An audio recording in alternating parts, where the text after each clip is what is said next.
கிறிஸ்து இயேசுவுக்குள் மிகவும் அன்பாக அழைக்கப்பட்ட அன்புக்குரிய சகோதர சகோதரிகள் அனைவருக்கும் முதலாவது நம்முடைய பிதாவாகிய தேவனாலும் நம் ஆண்டவராகிய இயேசு கிறிஸ்துவின் இன்ப நாமத்தினாலும் அன்பின் வாழ்த்துக்கள். இந்த ஒரு நாளிலும் கூட நம்முடைய தேவன் நம் வாழ்நாளில் மீண்டுமாக ஒரு நாளை நமக்கு கிருபையாக கூட்டி தந்து அவருடைய மகத்துவமான சத்தியங்களை நாம் தியானிப்பதற்கு நமக்கு கிருபை பாராட்டியிருக்கிறார்.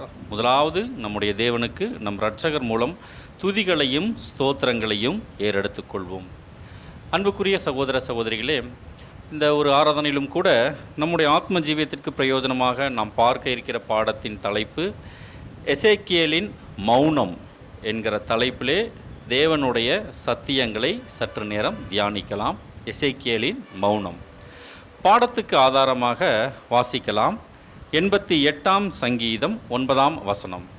துக்கத்தினால் என் கண் தொய்ந்து போயிற்று. கர்த்தாவே, அனுதினமும் நான் உம்மை நோக்கி கூப்பிட்டு உமக்கு நேராக என் கைகளை விரிக்கிறேன். பாருங்க, ஒரு அருமையான வசனம். இந்த சங்கீதக்காரன் ஒரு பெரிய துக்கத்தில் இருக்கும்போது தேவனை நோக்கி பாருங்க கூப்பிட்டு உமக்கு நேராக என் கைகளை விரிக்கிறேன் அப்படின்னு சொல்லி சொல்கிறான். சரி, இந்த ஒரு வசனம் நம்முடைய வாழ்க்கையில் நம்ம அப்படியே அப்ளை பண்ணோம்னா, இந்த ஒரு ஆவிக்குரிய வாழ்க்கையில் நாம் தொடர்ந்து ஓடும்போது பலவிதமான ஆபத்துக்கள் துக்கங்கள் நமக்கு அனுதினமும் அங்கே வந்துட்டுருக்கு. ஸோ இந்த மாதிரியான துக்கங்கள் சோதனைகள் இதில் எல்லாம் வரும்போது நாம் தொடர்ந்து நம்முடைய ஓட்டத்தை ஓட முடியாதபடி நம்மளுடைய மாம்சம் பல நேரங்களில் எதிர்த்து நிற்கும். அதே மாதிரி இந்த உலகம் சாத்தான் இதெல்லாம் நமக்கு ஒரு ஆபத்தாக எதிர்த்து வரும்போது பல நேரங்களில் இந்த ஓட்டத்தை நாம் தொடர்ந்து ஓட முடியாதபடி சோர்ந்து போயிடுறோம். சில நேரங்களில் இது அப்படியே நம்மை அதிகமாக மேற்கொள்ள விட்டால் அது எங்கே போய் நம்மளை நிறுத்திடும் அப்படின்னா, நம்மளுடைய பந்தய பொருளை நாம் இழந்து போகக்கூடிய ஒரு நிலைமைக்கு அது கொண்டு போய் விட்டுரும். சபை வாய்ப்பை இழந்து போகிற ஒரு நிலைமையில் கூட அது விட்டுரும். சரி, இப்போது அந்த மாதிரியான விஷயங்கள் இப்போ நம்மை மேற்கொள்ளுதா?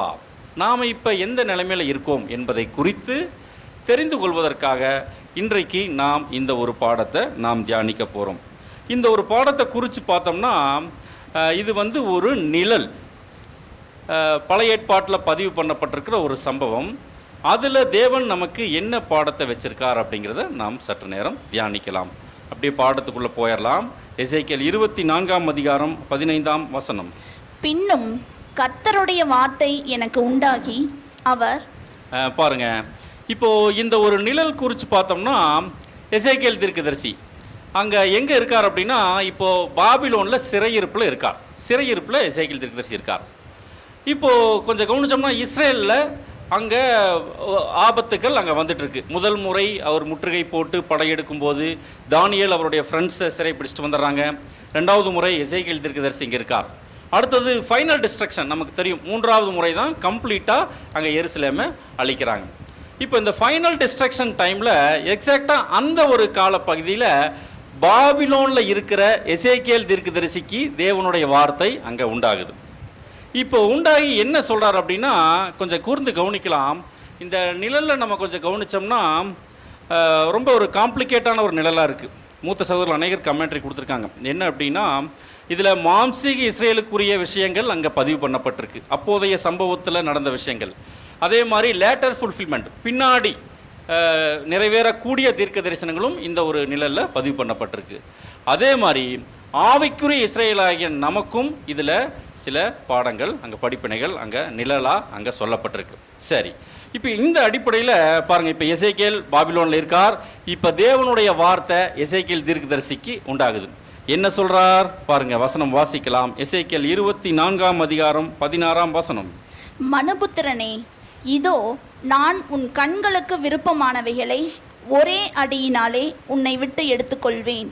ஆனாலும் நீ புலம்பாமலும் அழாமலும் கண்ணீர் விடாமலும் இருப்பாயாக. பாருங்க, ஒரு வித்தியாசமான ஒரு விஷயத்தை தேவன் சொல்றார்.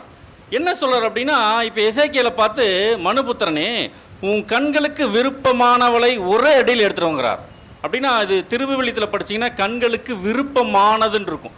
ஸோ ஏதோ கண்களுக்கு விருப்பமானதை எடுத்துடுவேன் அப்படின்னு சொல்லி சொல்கிறார். ஸோ அவருடைய மனைவி தான். ஸோ கண்களுக்கு விருப்பமானவளை ஒரே அடியில் நான் எடுத்துருவேன். ஆனால் பாருங்கள், ஒரு வித்தியாசமான ஒரு கட்டளை சொல்கிறார்.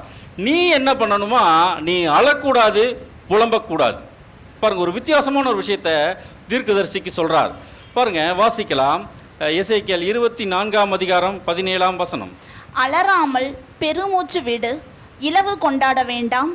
உன் பாகையை உன் தலையிலே கட்டி உன் பாத ரட்சைகளை உன் பாதங்களில் தொடுத்துக்கொள்.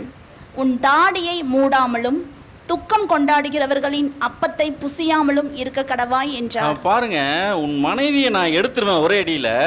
ஆனா நீ என்ன பண்ணணும்? அலறாமல் துக்கப்படக்கூடாது, இலவு கொண்டாடக்கூடாது. பாருங்க, அந்த கடைசியா மரிச்சு போனதுக்கு அப்புறம் அந்த கடைசி நேரம் அந்த விஷயங்களை சம்பிரதாயமா அதெல்லாம் பண்ணுவாங்க இல்லைங்களா, அந்த விஷயங்கள் எதுவுமே பண்ணக்கூடாதுங்கிறார். நீ என்ன பண்ணணும்? நீ உன் பாகையை தலையில கட்டிட்டு, அதாவது டெய்லி ஒர்க், ரொட்டீன் ஒர்க்கு நீ என்ன பண்ணணுமோ அதை அப்படியே செய்யணுங்கிறார். தலையில கட்டிட்டு உன் பாதரட்சைகளை காலில் போட்டுட்டு பாருங்க, தாடியை மூடிட்டு நீ அழக்கூடாது, துக்கம் கொண்டாடுகிறவர்களின் அப்பத்தை புசிக்க கூட கூடாது அப்படின்னு சொல்லி சொல்றார். எப்படி இருந்திருக்கும் எசேக்கியேல் தீர்க்கதரிசி பாருங்க. கண்களுக்கு விருப்பமான ஒரு மனைவியை ஒரே அடியில் எடுத்துடுறார், ஆனா அழக்கூடாதான். பாருங்க, தீர்க்கதரிசிகளாக எவ்வளவோ கஷ்டப்பட்டிருக்காங்க, ரொம்ப கஷ்டப்பட்டிருக்காங்க. ஏன் எதுக்குன்னு ஒரு வார்த்தை கேட்கல, அப்படியே அவங்க கீழ்ப்பணி செய்யறாங்க. அதான் ரொம்ப ரொம்ப ஆச்சரியமான ஒரு விஷயமா இருக்கு. பாருங்க, இந்த ஒரு விஷயத்தை அங்க தேவன் சொல்றார். சொன்னதுக்கு அப்புறம் பாருங்க, இந்த ஒரு விஷயத்தை இப்போ அடுத்தது எசேக்கியேல் தீர்க்கதரிசி இப்படி நடக்க போகுது அப்படிங்கிறத ஜனங்க கிட்ட அங்க சொல்றார். வாசிக்கலாம். எசேக்கியேல் 24:18. விடியற்காலத்தில் நான் ஜனங்களோட பேசினேன். அன்று சாயங்காலத்தில் என் மனைவி செத்து போனாள். எனக்கு கட்டளையிட்டபடியே விடியற்காலத்தில் செய்தேன். பாருங்க, மனைவி அங்க மரிச்சு போயிடுறாங்க. தேவன் என்ன சொன்னாரோ அப்படியே எசேக்கியேல் தீர்க்கதரிசி அங்க பண்ணியிருக்காங்க. ஆனா கொஞ்சம் கவனிச்சோம்னா பாருங்க, ஒரு பெரிய ஒரு மரணம், துக்கம் ஒன்று அங்க நடந்திருக்கு. அப்போ இவர் துக்கம் கொண்டாடாம ஒரு நார்மலா அவர் இருக்கிறது அப்படிங்கிறது ரொம்ப ரொம்ப ஒரு ஒரு அப்நார்மலான ஒரு விஷயம். அப்போ பாருங்க, அந்த துக்கம் கொண்டாடுறதுக்கு அங்க இருக்கிற ஜனங்கள்லாம் வந்திருப்பாங்க. அவங்க எல்லாருமே கேட்டிருப்பாங்க, ஏப்பா இப்படி இருக்க, என்ன பிரச்சனை, மனைவியே மரிச்சு போயிட்டாங்க, ஒரு அழ கூட மாட்டேங்கிற, நீ எப்பயும் போலயே இருக்கியே, என்ன விஷயம் அப்படின்னு கட்டாயமா அவர்கள் கேட்குறாங்க. அப்போ கேட்கும்போது பாருங்க, எசேக்கியேலுக்கு அங்கே எவ்வளோ ஒரு கஷ்டமான சூழ்நிலை இருந்திருக்கும். பாருங்க, வீட்டில் பாடி இருந்திருக்கும், பாடியை கிடத்தி வச்சுருந்துருப்பாங்க, எல்லாரும் சுற்றி அழுதுட்டு இருந்திருப்பாங்க. ஆனால் இவர் அழாமல் அப்படியே சைலண்ட்டாக அமைதியாக இருக்கார். பாகையை கட்டிட்டு ரொட்டீன் ஒர்க்கில் எப்படி இருக்கணுமோ அப்படியே இருக்கணுமா, துக்கம் கொண்டாடக்கூடிய அப்பம் கூட அங்கே புசிக்காமல் அப்படியே இருந்திருக்கார். இப்போ ஜனங்கள் கேட்குறாங்க, ரொம்ப ரொம்ப ஒரு மோசமான ஒரு சூழ்நிலை அந்த இடத்துல நிலவி இருக்கும். அப்போ ஜனங்கள் கேட்குறாங்க. பாருங்க, வாசிக்கலாம். எசேக்கியேல் 24:19. அப்பொழுது ஜனங்கள் என்னை நோக்கி, நீர் செய்கிறவைகள் எங்களுக்கு என்னத்திற்கு அடையாளம் என்பதை எங்களுக்கு தெரிவிக்க மாட்டீரா என்று கேட்டார்கள். பாருங்க, ஜனங்க இப்போ போய் கேட்குறாங்க, ஏப்பா அப்படி இருக்க, எதுக்கு அடையாளமாக இதெல்லாம் பண்ணிக்கிட்டு இருக்கீங்க, என்ன விஷயம் அப்படின்னு சொல்லி ஜனங்கள் கேட்கும்போது இப்போ ஜனங்களுக்கு எசேக்கியேல் தீர்க்கதரிசி அங்கே எக்ஸ்பிளைன் பண்ண ஆரம்பிக்கிறார். வாசிக்கலாம். எசேக்கியேல் 24:20. நான் அவர்களுக்கு பிரதியுத்தரமாக, கர்த்தருடைய வார்த்தை எனக்கு உண்டாகி, அவர், நீ இஸ்ரவேல் வீட்டாரை நோக்கி, கர்த்தராகிய ஆண்டவர் உரைக்கிறது என்னவென்றால், இதோ உங்கள் பலத்தின் முக்கியமும் உங்கள் கண்களின் விருப்பமும் உங்கள் ஆத்துமாவின் வாஞ்சையுமாகிய என் பரிசுத்த ஸ்தலத்தை நான் பரிசுத்த குலைச்சலாக்குகிறேன். நீங்கள் விட்டு வந்த உங்கள் குமாரரும் உங்கள் குமாரத்திகளும் பட்டயத்தால் விழுவார்கள். பாருங்க, இப்போ இது பாபிலோன்ல நடக்குது. இப்போ தேவன் என்ன சொல்றார்? இப்போ எசேக்கியேலுடைய மனைவி மரிச்சு போயிடுறாங்க, துக்கம் கொண்டாடாமல் இவர் அப்படியே இருக்கிறார். ஜனங்க என்ன ஏதுன்னு கேட்கும்போது இப்போ தேவன் எசேக்கியேல் மூலமாக என்ன சொல்கிறார் அப்படின்னா, இந்த ஜனங்களுக்கு இப்போ பாருங்க, நான் எப்படி என் மனைவியை இழந்து நான் இப்படி அழாமல் இப்படி இருக்கிறனோ, இதே மாதிரி ஒரு பேரழிவு ஒன்று வரப்போகுது. என்ன அழிவு பாருங்க, அங்கே இஸ்ரேலில் பாருங்க, உங்கள் பலத்தின் முக்கியமும் உங்கள் கண்களின் விருப்பமும். உங்கள் கண்களுக்கு விருப்பமாக ஒன்று வச்சுட்டு இருக்கீங்க இல்லையா, அது என்னங்க? இஸ்ரேல் ஜனங்களுடைய கண்களுக்கு விருப்பமானது என்னங்க பிரதர்? இந்த வசனத்திலே இருக்கு, நீங்க பார்த்தீங்கன்னா சொல்லிடலாம். பாருங்க, கண்களின் விருப்பமும் உங்கள் ஆத்துமாவின் வாஞ்சையுமாகிய என் பரிசுத்த ஸ்தலத்தை, தேவாலயம். பாருங்க, அங்க எது கடைசியா அங்க ஒரு அழிவுக்குள்ள போகுதுங்க, அந்த இஸ்ரேல்ல, ஜெருசலேம்ல. பாருங்க, அந்த பரிசுத்த ஸ்தலத்தை நான் பரிசுத்த குலைச்சலாக்குறேன். நீங்கள் விட்டு வந்த உங்கள் குமாரரும் உங்கள் குமாரத்திகளும் பட்டயத்தால விழுவாங்க. எப்படி எசேக்கியேலுடைய மனைவியை ஒரே அடியில் அங்கே எடுத்தாரோ அதே மாதிரி பாருங்க, ஆல்ரெடி 2 அழிவு முடிஞ்சிருச்சு. நீ ஃபைனல் டிஸ்ட்ரக்ஷன் தான் பேலன்ஸ். கடைசியாக ஒரே அடியில் அங்கே எருசலேம் தேவாலயத்தை நான் பரிசுத்த குலைச்சலாக்குறேன், எடுத்துருவேன்னு சொல்லிட்டார். தீயை வச்சு அங்கே கொளுத்தி எடுத்துகிட்டு போனாங்க தங்கத்தை எல்லாம் உருக்கி, நேபுகாத் நேச்சார். ஸோ ஃபைனல் டிஸ்ட்ரக்ஷன் தான் சொல்கிறார். சொல்லிட்டு இதில் நான் எப்படி எசேக்கியேல் எப்படி அந்த மனைவி மரிச்சு போனப்போ நான் அழாம துக்கம் கொண்டாடாமல் இருந்தனோ அதே மாதிரி நீங்களும் இருப்பீங்க அப்படிங்கிறத தான் ஒரு நிழலா அங்க சொல்றார். பாருங்க, வாசிக்கலாம். எசேக்கியேல் 24:22. அப்பொழுது நான் செய்தது போல நீங்களும் செய்வீர்கள், தாடியை மூடாமலும் துக்கம் கொண்டாடுகிறவர்களின் அப்பத்தை புசியாமலும் இருப்பீர்கள். பாருங்க, நான் எப்படி இன்னைக்கு நான் அலாமனா அப்படி இருக்கணும் அதே மாதிரி நீங்களும் இருப்பீங்க அப்படின்னு சொல்லி அங்க எசேக்கியேல் இஸ்ரேல் ஜனங்களுக்கு அங்க சொல்றார். தேவன் தீர்க்கதரிசி மூலமாக சொல்றார். ஏன் இவர்கள் அழமாட்டாங்க அப்படின்னு கொஞ்சம் ஒரு கேள்வி எழும்புது. பாருங்க, இதற்கு 2 ரீசன் அங்க கொடுக்கப்படுது. வாசிக்கலாம். எசேக்கியேல் 24:23. உங்கள் பாகைகள் உங்கள் தலைகளிலும் உங்கள் பாத ரட்சைகள் உங்கள் கால்களிலும் இருக்கும். நீங்கள் புலம்பாமலும் அழாமலும் இருந்து உங்கள் அக்கிரமங்களில் வாடி போய் ஒருவரை ஒருவர் பார்த்து தவிப்பீர்கள். பாருங்க, உச்சகட்ட வேதனையா இருக்குமா. அதாவது அழக்கூட முடியாம பாருங்க, உங்களுடைய அக்கிரமங்களில் வாடி போய் ஒருவரை ஒருவர் பார்த்து தவிப்பீர்கள். அதனால இந்த வேதனையுடைய அளவு ரொம்ப ரொம்ப உச்சகட்டத்தில் இருக்கும். உங்களால் அழக்கூட முடியாதுங்கிறார். அந்த அளவுக்கு உச்சகட்ட வேதனையில நீங்க அழாம இருப்பீங்க. 2வது ரீசன் பார்த்தோம்னா, அங்க இருக்கிற எல்லாருமே கம்ப்ளீட்டா 3வது சிறைப்பிடிப்பு. இது கம்ப்ளீட்டா எல்லாத்தையும் சிறைப்பிடிச்சு வந்துடுறாங்க. அங்க தேசத்துல அலறது கூட ஆள் இல்லாத ஒரு சூழ்நிலையில தேசம் அந்த 70 வருஷம் ஒரு இளைப்பாறுதலுக்குள்ள அங்க போகுது. பாருங்க, அதைத்தான் அங்க சொல்றார். இங்க நான் எப்படி அழாம இருக்கணும் அதே மாதிரி தேசமும் அங்க வாடி போய் அக்கிரமங்கள்ல ஒருவர் பார்த்து தவிப்பீர்கள். நீங்க அழக்கூட முடியாம அந்த அளவுக்கு உங்க அக்கிரமங்கள் இருக்கும் அப்படின்னு சொல்லி அங்க சொல்றார். சொல்லிட்டு பாருங்க, அப்படியே எசேக்கியேல் உங்களுக்கு அடையாளமாக இருப்பான், அவன் செய்தபடி எல்லாம் நீங்களும் செய்வீர்கள். இப்படி வரும்போது நான் கர்த்தராகிய ஆண்டவர் என்று அறிந்து கொள்வீர்கள் என்று சொல் என்று உரைத்தார் என்றேன். ஸோ ஒரு எக்ஸ்பிளனேஷன் அங்கே கொடுக்குறார். இதே மாதிரி தான் இப்போ உங்களுக்கு நடக்க போகுதுன்னு சொல்லிடுறார். சரி, சொல்லிட்டு இந்த தீர்க்கதரிசி ஒரு சைலன்ஸ்குள்ளே போயிடுறார், அமைதியாகிடுறார். பாருங்க, தேவன் இதை சொல்லிட்டு அடுத்து என்ன சொல்லியிருக்கார் அப்படின்னா, இதுக்கப்புறம் ஒரு சைலன்ஸ்குள்ளே போக சொல்கிறார். அதாவது பேசக்கூடாது. ஒரு நீண்ட மௌனத்துக்குள்ளே எசேக்கியேல் தீர்க்கதரிசி போகிறார்.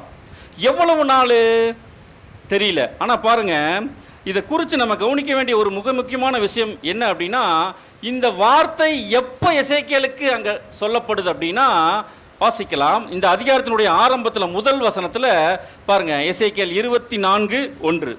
9ஆம் வருஷம் 10ஆம் மாதம் 10ஆம் தேதியிலே கர்த்தருடைய வார்த்தை எனக்கு உண்டாகி அவர். பாருங்க, இப்போ எசேக்கியேலுக்கு என்னைக்கு அந்த ஒரு தேவனுடைய வார்த்தை வருது அப்படின்னா, 9ஆம் வருஷம் 10ஆம் மாதம் 10ஆம் தேதியில் வருது.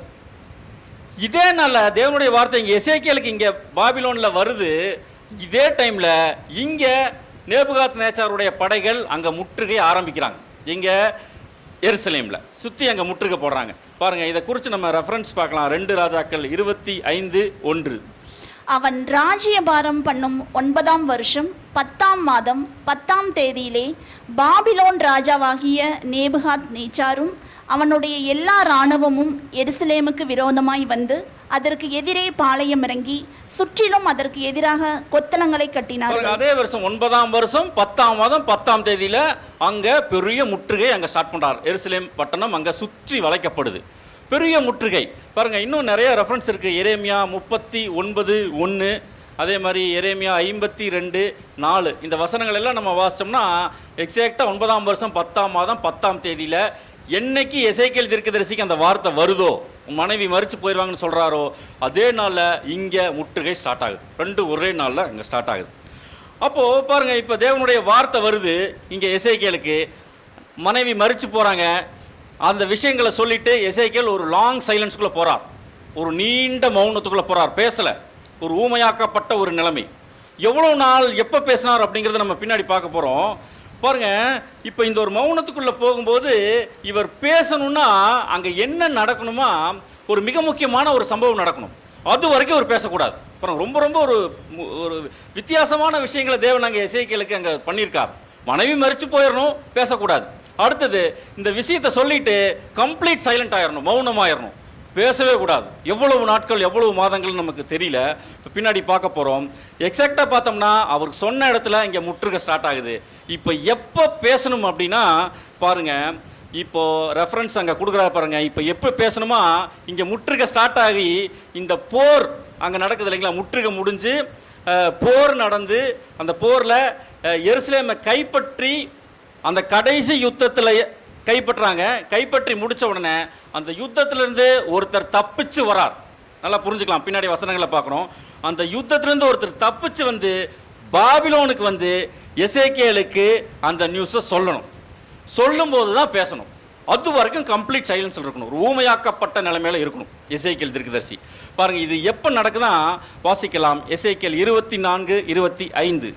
பின்னும் மனுபுத்திரனே, நான் எந்த நாளிலே அவர்களுடைய பலத்தையும் அவர்களுடைய அலங்காரத்தின் மகிழ்ச்சியையும் அவர்களுடைய கண்களின் விருப்பத்தையும் அவர்களுடைய ஆத்துமாவின் விசேஷித்த வாஞ்சையையும் அவர்களுடைய குமாரரையும் அவர்களுடைய குமாரத்திகளையும் அவர்களை விட்டு எடுத்துக்கொள்கிறேனோ. பாருங்க, என்னைக்கு எடுக்கிறனோ அந்த யுத்தத்தின் முடிவில் என்னைக்கு எடுக்கிறனோ அன்னைக்கு என்ன நடக்குமா பாருங்க. அந்த அன்னைக்கு வாசிக்கலாம் எசேக்கியேல் 24:26.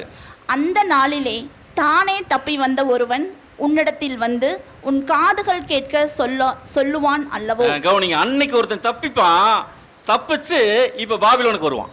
பாபிலோனுக்கு வந்து உன் காதுகள் கேட்க இந்த நியூஸை சொல்லுவான். பாருங்க, சொல்ற அன்னைக்கு நீ பேசலாம். இதைத்தான் அங்க தேவன் சொல்றார். வாசிக்கலாம் அடுத்த வசனம். அந்த நாளிலே தானே உன் வாய் திறக்கப்பட்டு நீ தப்பி வந்தவனோடே பேசுவாய். இனி மௌனமாய் இருக்க மாட்டாய். இப்படி நீ அவர்களுக்கு அடையாளமாக இருப்பாய். நான் கர்த்தர் என்று அப்பொழுது அறிந்து கொள்வார்கள் என்றார். பாருங்க, எசேக்கியேல் பேசணும்னா அந்த யுத்தம் நடக்கும்போது கடைசியா ஃபைனல் எருசலேம் அழிவுக்குள்ள போகும்போது அங்கிருந்து ஒரு மனுஷன் தப்பிக்கணும். தப்பிச்சு வந்து எசேக்கியேலுக்கு அந்த செய்தி சொல்லணும். சொல்லும்போது அவருடைய மௌனம் அங்கே திறக்கப்பட்டு அவர் பேசுவார்.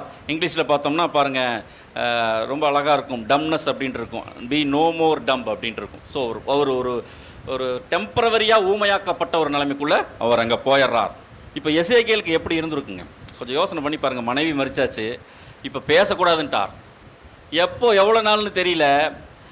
ஆனால் ஒரு மனுஷன் வரணும், அங்கே எருசலேம் பட்டணம் அழிஞ்சு அந்த நியூஸை கொண்டு வந்து இவருக்கு சொல்லணும். சொன்னால் தான் பேச முடியும். அப்போ இவருடைய அந்த மைண்ட் எப்படி இருக்கும், எப்படா அந்த மனுஷன் வருவார்னு டெய்லியும் இப்படி பார்த்துட்டே இருந்திருப்பார். எப்போ தான் நான் பேச முடியும், எப்போ அந்த மனுஷன் வருவார்னு அப்படியே பேசிக்கிட்டே இருப்பார். சரி, இப்போ கொஞ்சம் கவனிச்சோம்னா எவ்வளவு நாட்கள் எசேக்கியேல் மௌனம் அப்படிங்கிற ஒரு விஷயத்துக்குள்ளே இருக்கார் அப்படின்னா பாருங்கள், 9ஆம் வருஷம் 10ஆம் மாதம் 10ஆம் தேதியில் எசேக்கியேலுக்கு நியூஸ் வருது. அதே நாளில் இங்கே முற்றுகை ஸ்டார்ட் ஆகுது. அதுக்கப்புறம் அந்த போர் எப்போ நடக்குது அப்படின்னா பின்னாடி 11ஆவது மாதம் 11ஆவது வருஷம் 5ஆம் மாதம் தான் அந்த போர் நடக்குது. பாருங்கள், 4ஆவது மாதத்துலேயே அந்த முற்றுகை உடையும். அந்த நகரத்தின் மதிலில் திறப்பு கண்டது அப்படின்னாலாம் சில வசனங்கள் இருக்கும். 2 ராஜாக்கள் 25, எரேமியா 39:1-2 இதெல்லாம் நீங்கள் ரெஃபரன்ஸ் வாசிச்சுக்கங்க. 4ஆவது மாதத்துலேயே அந்த முற்றுகை உடையும். எக்ஸாக்டாக 5ஆம் மாதம் 10ஆம் தேதியில் அந்த பட்டணம் அங்கே கீழே விழும். ஸோ அங்கே கேப்சர் பண்ணிடுவாங்க, அதை பிடிச்சிருவாங்க. இப்போ அதுக்கப்புறம் பாருங்கள், 11ஆவது வருஷம் பாருங்கள், 9ஆவது வருஷத்தில் நியூஸ் போகுது பாருங்கள். 2 வருஷம் ஆயிடுச்சு. 2 வருஷம் இந்த முற்றுகை நடக்குது. 11ஆவது வருஷம் 5ஆவது மாதத்தில் தான் இங்கே அந்த யுத்தம் முடியுது. இந்த அன்னைக்கு ஒருத்தர் தப்பிக்கிறார். தப்பிச்சு இங்கே பாபிலோன் வரணும், வந்து சொல்லணும். பாருங்கள், எத்தனை வருஷக்கணக்காக பேசாம ஊமையாக இருந்திருக்காங்க பாருங்கள். பாருங்கள், இதை குறித்து எசேக்கியேல் 33:21 வாசிக்கலாம். எங்கள் சிறையிருப்பின் 12ஆம் வருஷம் 10ஆம் மாதம் 5ஆம் தேதியிலே எருசலேமிலிருந்து தப்பின ஒருவன் என்னிடத்தில் வந்து நகரம் அழிக்கப்பட்டது என்றான். என்னைக்கு வந்து சொல்றாங்க பாருங்க, 9ஆவது வருஷத்துல ஆரம்பிச்சது, 11ஆவது வருஷத்துல போர் நடக்குது. அங்க ஒருத்தர் தப்பிக்கிறார். தப்பிச்சு வந்து எக்ஸாக்டா 12ஆம் வருஷம் 10ஆம் மாதம் 5ஆம் தேதிக்கு இப்போ எருசலேம்ல இருந்து ஒருத்தர் வந்து எசேக்கியேலுக்கு அந்த நியூஸை சொல்கிறார். அப்படின்னா பாருங்கள், எவ்வளோ வருஷம் பேசாமல் இருந்திருக்காங்கன்னு பாருங்கள். 9ஆவது வருஷத்தில் அங்கே சொல்கிறார், அன்றைக்கு முற்றுகை ஆரம்பிக்குது. 11ஆவது வருஷத்தில் போர் நடக்குது, அன்றைக்கு பட்டணம் அங்கே விழுது. அதற்கப்புறம் அங்கேருந்து தப்பிச்சு இவர் வர்றதுக்கு 1 வருஷம் ஆயிருக்குது. 12ஆவது வருஷம் 10ஆம் மாதம் கிட்டத்தட்ட 1.5 வருஷம் கழித்து வரார்.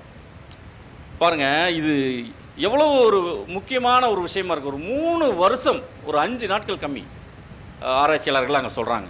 இவ்வளவு நாட்கள் அங்கே எசேக்கியேல் அங்கே பேசாமல் கம்ப்ளீட்டாக ஒரு சைலன்ஸ்குள்ளே அங்கே இருந்திருக்கார்.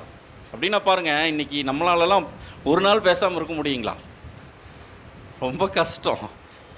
பேசலைன்னா நம்ம செத்தே போயிடுவோம், அந்த மாதிரி தான் நம்ம. ஆனால் பாருங்கள், தேவன் சொல்லிட்டார் அப்படிங்கிறதுக்காக மனைவி மறிச்சப்போ எதுவுமே பேசலை, சைலண்ட்டாக இருக்கார். அதுக்கப்புறமும் ஒரு 3 வருஷங்கள் ஒரு ஊமையாக்கப்பட்ட நிலைமையில் அந்த ஒரு தீர்க்கதரிசி அங்கே இருந்திருக்கார். சரி, இப்போ இதில் கொஞ்சம் கவனித்தோம்னா பாருங்கள், இதனுடைய தீர்க்க தரிசன நிறைவேறுதல் அப்படின்னு கொஞ்சம் பார்த்தோம்னா அந்த டைமில் அங்கே நிறைவேறுது. ஆனால் இதனுடைய லேட்டர் ஃபுல்ஃபில்மெண்ட், இது ஒரிஜினலாக எப்போ நிறைவேறுது அப்படின்னு பார்த்தோம்னா, இப்போ அந்த டைமில் தேவாலயம் அங்கே எடுக்கப்பட்டாலும் திரும்ப கட்டப்பட்டது. பின்னாடி கோரேஸ் ராஜா தலைமையில் அந்த ஆர்டர்லாம் வந்து அங்கே ஜெருபாபேல் தீர்க்கதரிசிகள் நிறைய வராங்க, வந்து திரும்ப கட்டுறாங்க. அப்போது திரும்ப கட்டி அவர்கள் திரும்ப அவருடைய ஆலயம் அங்கே ஸ்தாபிக்கப்பட்டு திரும்ப அங்கே ஆராதனைகள்லாம் அங்கே நடக்குது. அப்போ இது எக்ஸாக்டாக எப்போ தான் இது நிறைவேறுச்சு அப்படின்னு கொஞ்சம் நம்ம பார்த்தோம்னா இதனுடைய இப்போ லேட்டர் ஃபுல்ஃபில்மெண்ட் பார்க்கணும். அப்போ இது ஒரிஜினலாக இது எப்போ நிறைவேறுச்சு பாருங்க. இப்போ அந்த நிலையில் நம்ம அப்படியே ஞாபகம் வச்சுக்கலாம். எசேக்கியேல் மரணம், மௌனத்துக்குள்ளே போகிறார். இங்கே தேவாலயம் தீக்கிரையாக்கப்படுது. அதற்கப்புறம் இஸ்ரேல் ஜனங்கள் ரொம்ப ஒரு துக்கமான நிலைமையில், பேசக்கூட முடியாத ஒரு நிலைமையில் அவங்க அப்படியே போயிடுறாங்க, ஒரு சென்சரி டெபிசிட். ஆனால் எக்ஸாக்டாக இது எப்போ நிறைவேறுச்சு அப்படின்னா, எப்போ எக்ஸாக்டாக தேவாலயத்தை தேவன் எடுத்தார் அப்படின்னு கேட்டால் என்ன சொல்லாங்க? இஸ்ரேல்லேருந்து எப்போ தேவாலயம் எடுக்கப்பட்டது, அதற்கப்புறம் திரும்ப கட்டப்பட்டது, எப்போ எடுத்தாருங்க? கிபி 70 தீத்துராயன் தலைமையில். ஆண்டவராக இயேசு கிறிஸ்துவெல்லாம் அவர் கோர்ஸ் எல்லாம் முடிச்சதுக்கப்புறம் கிபி 70 தீத்துராயன் வந்து அங்கே எருசலேம் பட்டணத்தை தீக்கிரையாக்கி அங்கே தேவாலயம் கம்ப்ளீட்டாக எரிச்சிட்றாங்க. பாருங்கள், இன்றைக்கும் கூட அந்த கடைசியாக அந்த வெஸ்டர்ன் வால் மட்டும், மேற்கு சுவர் மாத்திரம்தான் இன்றைக்கி இருக்குது. அந்த தேவாலயம் இருந்த இடத்துல இன்றைக்கி அந்த மாஸ்க், அந்த மசூதியெல்லாம் இப்போ அங்கே இருக்குது.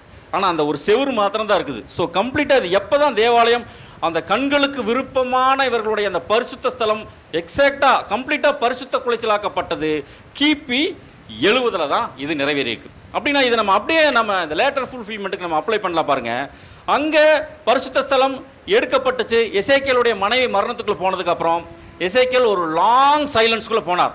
கம்ப்ளீட்டாக ஒரு மௌனம், பேச முடியாத ஒரு சென்சரி டெபிசிட், அதுக்குள்ளே போகிறார். அதே மாதிரி இப்போ பாருங்கள், இங்கேயும் தேவாலயம் அங்கே எடுக்கப்படுது. அதற்கப்புறம் அங்கே எசேக்கியேல் எப்படி ஒரு நீண்ட மௌனத்துக்குள்ளே போனாரோ அதே மாதிரி இஸ்ரேல் ஜனங்களும் ஒரு பெரிய ஒரு சென்சரி டெபிசிட், ஒரு மௌனம், அந்த மாதிரியான ஒரு சூழ்நிலைக்குள்ளே அங்கே போகிறாங்க கிபி 70க்கு அப்புறம். அது என்ன ஒரு டெபிசிட், என்ன மாதிரியான விஷயத்துக்குள்ளே இஸ்ரேல் ஜனங்கள் போகிறாங்க அப்படின்னு கொஞ்சம் நம்ம பார்த்தோம்னா பாருங்கள், ரோமர் 11ஆம் அதிகாரம் 25ஆம் வசனம். மேலும் சகோதரரே, நீங்கள் உங்களையே புத்திமான்கள் என்று எண்ணாதபடிக்கு ஒரு இரகசியத்தை நீங்கள் அறிய வேண்டுமென்றிருக்கிறேன். அது என்னவெனில், புறஜாதியருடைய நிறைவு உண்டாகும் வரைக்கும் இஸ்ரேலரின் ஒரு பங்குக்கு கடினமான மனதுண்டாயிருக்கும். பாருங்க, இஸ்ரேலில் ஒரு பங்குக்கு கடினமான மனசு உண்டாயிருக்குமா. பாருங்க, இப்போ அப்போஸ்தலனாகிய பவுல் அங்கே சொல்கிறார் ரோமருக்கு, எது வரைக்கும் அப்படின்னா புறஜாதியார் நிறைவு உண்டாகும் வரைக்கும் இஸ்ரேலில் ஒரு பங்குக்கு கடினமான மனசு உண்டாயிருக்குமா. அப்போது இதை குறித்து இங்கிலீஷில் நம்ம பார்த்தோம்னா எப்படி இருக்கும் அப்படின்னா, ஒரு பிளைண்ட்னஸ் அப்படின்னு சொல்லி அங்கே சொல்லப்பட்டிருக்கும். பாருங்கள், that blindness in parties happen to Israel அப்படின்னு சொல்லிட்டு அழகாக இருக்கும். அப்போ அங்கே எப்படி ஒரு மௌனமான டம்னஸ், எசேக்கியேல் ஒரு டம்னஸுக்குள்ளே போனார், பேச முடியாத ஒரு நிலைமை, அதே விஷயம்தான்.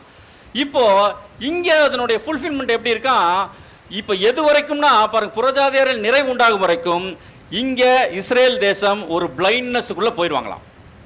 ஒரு மறைக்கப்பட்ட நிலைமையில், ஆவிக்குரிய விஷயங்கள் எதுவுமே கண் தெரியாத ஒரு நிலைமைக்குள்ளே அவர்கள் அங்கே போகிறாங்க. ஏன் இந்த மாதிரி ஒரு பிளைண்ட்னஸுக்குள்ளே போகிறாங்க, ஏன் இந்த மாதிரி ஒரு இருதய கடினம் அப்படின்னு கொஞ்சம் நம்ம பார்த்தோம்னா பாருங்கள், இது ஏன் அப்படின்னா, இது ஆண்டவராக இயேசு கிறிஸ்துவ அவர்கள் அக்செப்ட் பண்ணலை, ஏற்றுக்கொள்ளலை, சிலுவையில் அரைஞ்சிட்டாங்க. பாருங்கள், அதனால் அந்த ஒரு இருதய கடினம், தேவகுமாரனை ஏற்றுக்கொள்ளாத ஒரு நிலைமைக்குள்ளே இவர்கள் போகிறாங்க. அந்த இருதய கடினத்தின் நிமித்தம் பாருங்க, அவர்களுடைய அங்கே தேவ ஆலயமே அங்கே பரிசுத்த குலைச்சல் ஆக்கப்படுது. மகாபெரிய வாய்ப்பை அவர்கள் இழந்து போகிறாங்க. ஏன் அவர்களுக்கு இந்த அளவுக்கு ஒரு இருதய கடினம் இருக்குது அப்படின்னு நம்ம கொஞ்சம் பார்த்தோம்னா, ரோமரில் 9ஆம் அதிகாரம் 10ஆம் அதிகாரம் 11ஆம் அதிகாரத்தில் நம்ம வாசித்து பார்த்தோம்னா இஸ்ரேலை குறித்து அப்போஸ்தலனாகிய பவுல் பேசிகிட்டே வருவார். பாருங்கள், அதுலேயும் விசேஷமாக ரோமர் 10-11 நீங்கள் வாசிச்சிங்கன்னா சில விஷயங்கள் அங்கே கோட் பண்ணியிருப்பார்.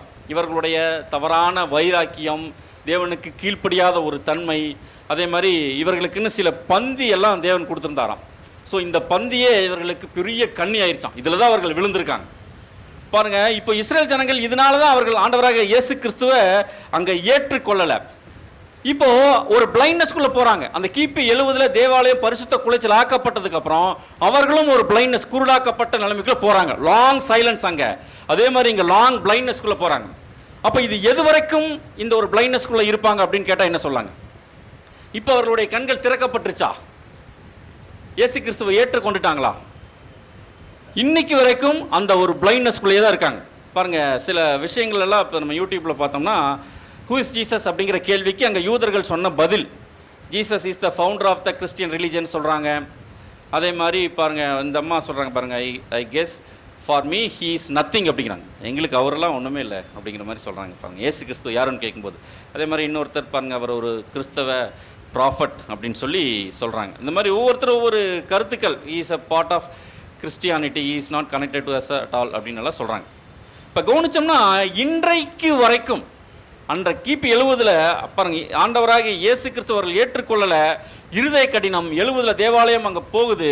அதற்கப்புறம் இன்றைக்கு வரைக்கும் அவர்கள் ஆண்டவராக இயேசு கிறிஸ்துவை அக்செப்ட் பண்ணாத ஒரு சூழ்நிலையில் தான் இருக்காங்க. அப்போ எது வரைக்கும் இந்த ஒரு சூழ்நிலை தொடரும்? இவர்களுடைய கண்கள் திறக்கப்படுமா அப்படின்னு கேட்டால் என்ன சொல்லாங்க? இப்படியே தான் இருப்பாங்களா? இவர்கள் கண்கள் திறக்கப்பட்டுருமா? எது வரைக்கும்? பாருங்க, புறஜாதியாருடைய நிறைவு உண்டாகும் வரைக்கும் இந்த ஒரு பிளைண்ட்னஸ் அவங்களுக்குள்ள இருக்கும். புறஜாதியாரின் நிறைவுன்னா எப்படி சொல்லாங்க? சபை நிறைவு. புறஜாதியாரிலிருந்து தேவனுடைய சார்பாக அந்த சபை நிறைவு அடையிற வரைக்கும் இவர்களுடைய பிளைண்ட்னஸ் அப்படியே இருக்கும். எசேக்கியேல் அங்கே மௌனத்துக்குள்ள போன மாதிரி இவர்களுடைய பிளைண்ட்னஸும் அங்கே இருக்கும். சரி, இப்போ சபை நிறைவு அடைஞ்சிருச்சு. அப்போ எப்போ இந்த பிளைண்ட்னஸ் போகும் அல்லது எப்படி போகும் அப்படின்னு ஒரு கேள்விக்குள்ள வரலாம். எப்படி போகும்? பாருங்க, இப்போ நிழலில் பார்க்கலாம். எசேக்கியேல் மௌனத்துக்குள்ள போனார். இங்கிருந்து ஒரு தப்பிச்சு ஒருத்தர் வந்து சொல்லணும். இந்த மகா உபத்திரவத்தில் ஒருத்தர் தப்பிச்சு இங்கே வந்து எசேக்கியேலுக்கு அந்த நியூஸை சொல்லும்போது தான் எசேக்கியேலுடைய மௌனம் உடைக்கப்பட்டது, பேசினார். அதே மாதிரி இன்றைக்கு இஸ்ரேலும் மிகப்பெரிய ஒரு பிளைண்ட்னஸ்குள்ள இருக்காங்க. இயேசு கிறிஸ்துவை ஏற்றுக்கொள்ள முடியாத ஒரு பிளைண்ட்னஸ்குள்ள இருக்காங்க. அப்போ இவர்கள் இந்த பிளைண்ட்னஸ் போகணும் அல்லது இந்த மௌனம் போகணும், பேசணும் அப்படின்னா, இயேசு கிறிஸ்துவை அங்கீகரிக்கணும் அப்படின்னா, அதே மாதிரி தப்பி வந்த ஒருத்தர் எசேக்கியேலுக்கு செய்தி சொல்லணும், இஸ்ரேலுக்கு செய்தி சொல்லணும். இப்போ யார் இந்த தப்பி வந்த ஒருவன் அப்படின்னு ஒரு கேள்வி. பாருங்க, அங்கே யுத்தம். இப்போ இங்கே கடைசி யுத்தம், 3ஆம் உலக யுத்தம். எருசலேமை சுற்றி வளைக்கப்படும். இந்த மகா உபத்திரவ காலத்தினுடைய உச்சகட்டத்தில், இந்த 3ஆம் உலக யுத்தத்தில் இங்கே ஒரு வகுப்பார் தப்பிக்கிறாங்களாம். இவங்க தான் இஸ்ரேலுக்கு செய்தி சொல்கிறாங்களாம். இவர்கள் யாராக இருக்கும்? யார்? இந்த 3ஆம் உலகமே மகா உபத்திரவத்தில் மாட்டும்போது ஒரே ஒரு வகுப்பார் மட்டும் கம்ஃபர்டபுள்னு சொல்ல முடியாது, தப்பித்த ஒரு நிலைமையில் அங்கே சேஃபாக இருப்பாங்க. தேவனுடைய கிருபையில் அங்கே இருப்பாங்களாம். யார் இவர்கள்? இவங்க தான் வந்து டோட்டல் இஸ்ரேலுக்கும் அங்கே செய்தி சொல்லுவாங்க.